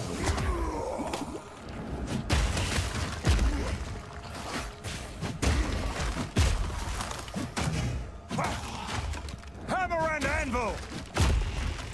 Alright, lovely. Get out of here. Alright, so... Bunch of urns and stuff. This is the boss. Okay. Let's do it. Come on, Asinia. Your She uses way lots more has mobs, no not place shaken. here, Karui. Here! Right of the fourth moon. Yeah, the husband relies a lot more on melee. She does a lot more of the dodge,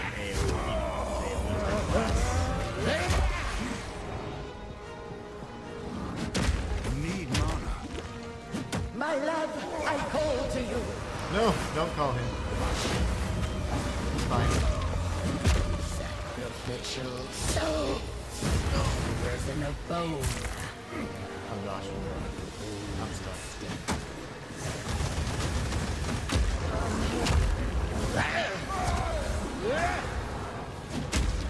To me, Down, Draven. What a great attack.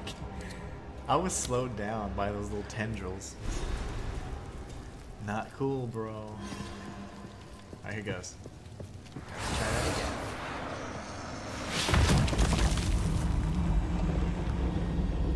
Your way has no place here, Karen. Right of the fourth moon. With that? I just painted it, but No mana. Me! get wrecked. Beloved Draven, aid me. Yeah.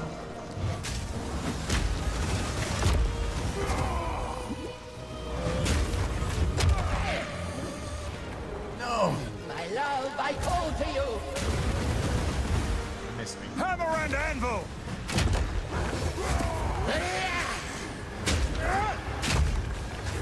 Now I need more time. you are mine. Forever. Beloved Draven, aid me. More time. Get wrecked all the way. Your cruelty was immortalized in song, Asinia. Your end will be too. Tell him. Jake and Horus. Okay, so we could go back, but we have a few minutes, so we're gonna search the rest of this area. We have all of the goodies.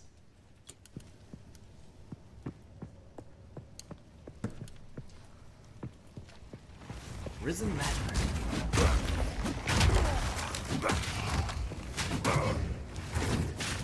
Really?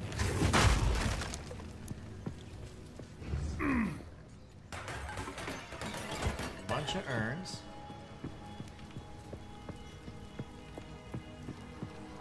I don't believe this one had a stash. A little secret storage area. Could be wrong. No mana.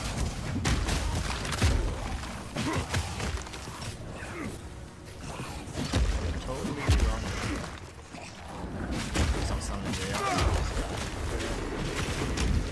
Oh no! I can't yet.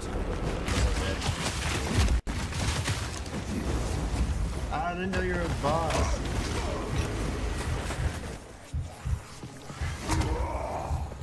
Out of mana. I'm so dead.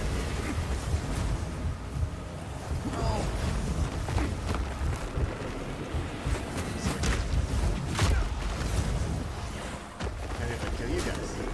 I'm not ready. I'm not ready.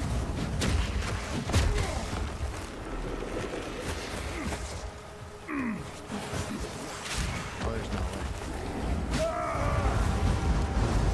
Move it.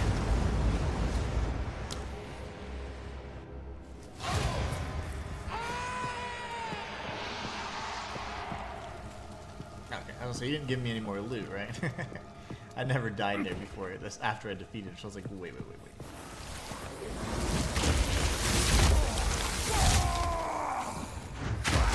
Need mana. Okay, everybody just calm down. Oh, you're big.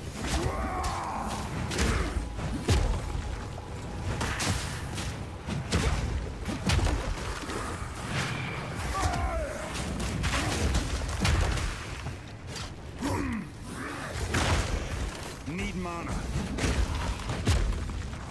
You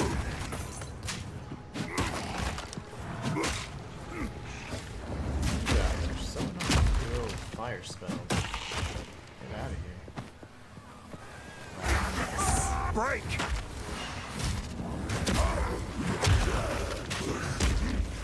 I need more time. Oh no, that's another bar. Okay. That's not good.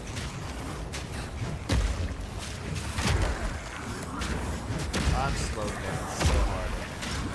No! Can't die. It's you guys. And all the DPS.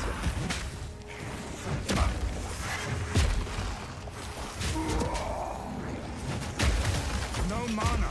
Alright, says, well, it's nice to see you live. Have a chat. Take care and hope to see you next one. Good night, Inhuman. Take care, Inhuman. Take care, Martin. Sorry. I'm not ready.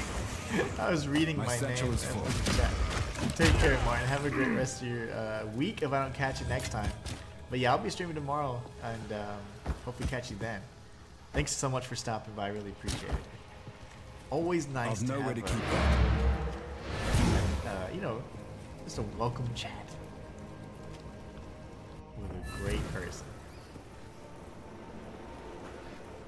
Okay, let's try that again. Boom! I completely forgot how to play it for a second, and I almost died. We'll catch you next time, Martin. Oh, I like this one.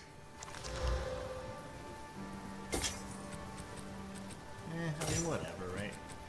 I just need better stuff in general, so... I will treasure Break it. this Stay down at the safe, salvage bench. if you can. Stash this junk.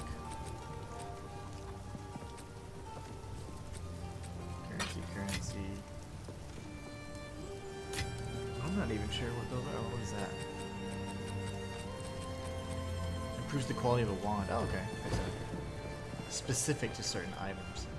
Let's clear out the rest of this area, and then we're gonna call it a day. Nothing here.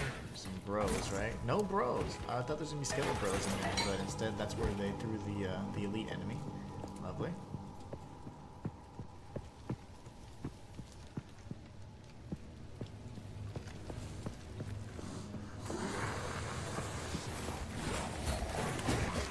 I need more time. No, I can't die. Oh, there's another guy. Fail.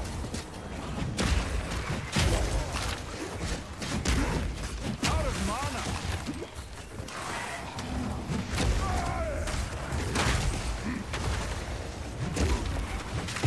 Who is shooting on us? Out of mana.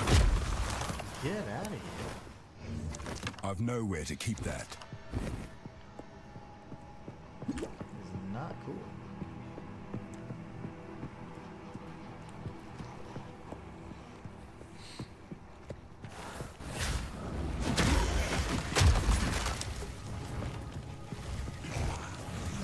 Don't do it. Don't do it.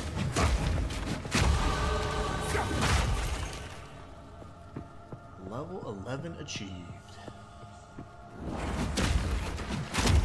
And there's nothing back here. Lovely. Okay, well, good. Good, good, good. We can just go ahead and go to the waypoint and return back to the encampment. Drop off our stuff, and it is literally just in time to end the stream. My alarm will be going off any second now.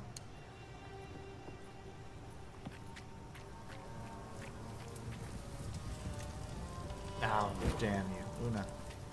Sorry. Oh, I like this one. He's like, sorry.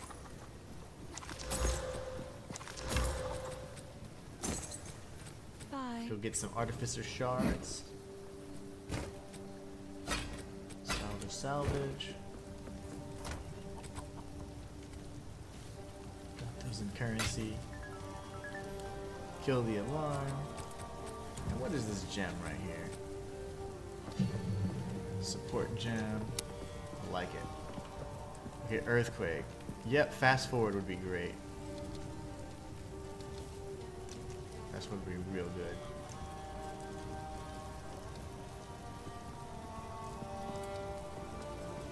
Skills and power to support deal 15% more damage even?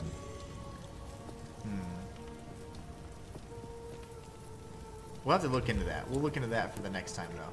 But anyways, you guys are awesome. I want to say thank you all so much for stopping by today. We created our warrior Drake and Aros, and we are now level 11. we're well on our way to obtaining the signet needed to help the hooded one get back to good health, so we can understand kind of what happened and what's going on, and we'll kind of get deeper into Act 1. And I'll also make sure I save the passives that we have so we can level up accordingly on stream together. So I want to say thank you all so much for stopping by and enjoying Path of Exile 2 with me. Again, I just want to mention and make it very clear that you guys are the best part of my channel, and only because of you guys I can do this and continue living my dream being a full-time content creator. So I really do appreciate the love and support, and every time you guys take time out of your day to just stop by and say hello means so much. But again, you guys are awesome. I'm going to get some food, and we'll be streaming tomorrow and the rest of the week at the same exact time. We got a break coming up, so we'll have maybe some fun activities coming up, different types of streams and all that stuff along the way, and different content across the various channels I have. So be sure to check them out. Thank you all so much again, and until next time, it's Inhuman One signing out.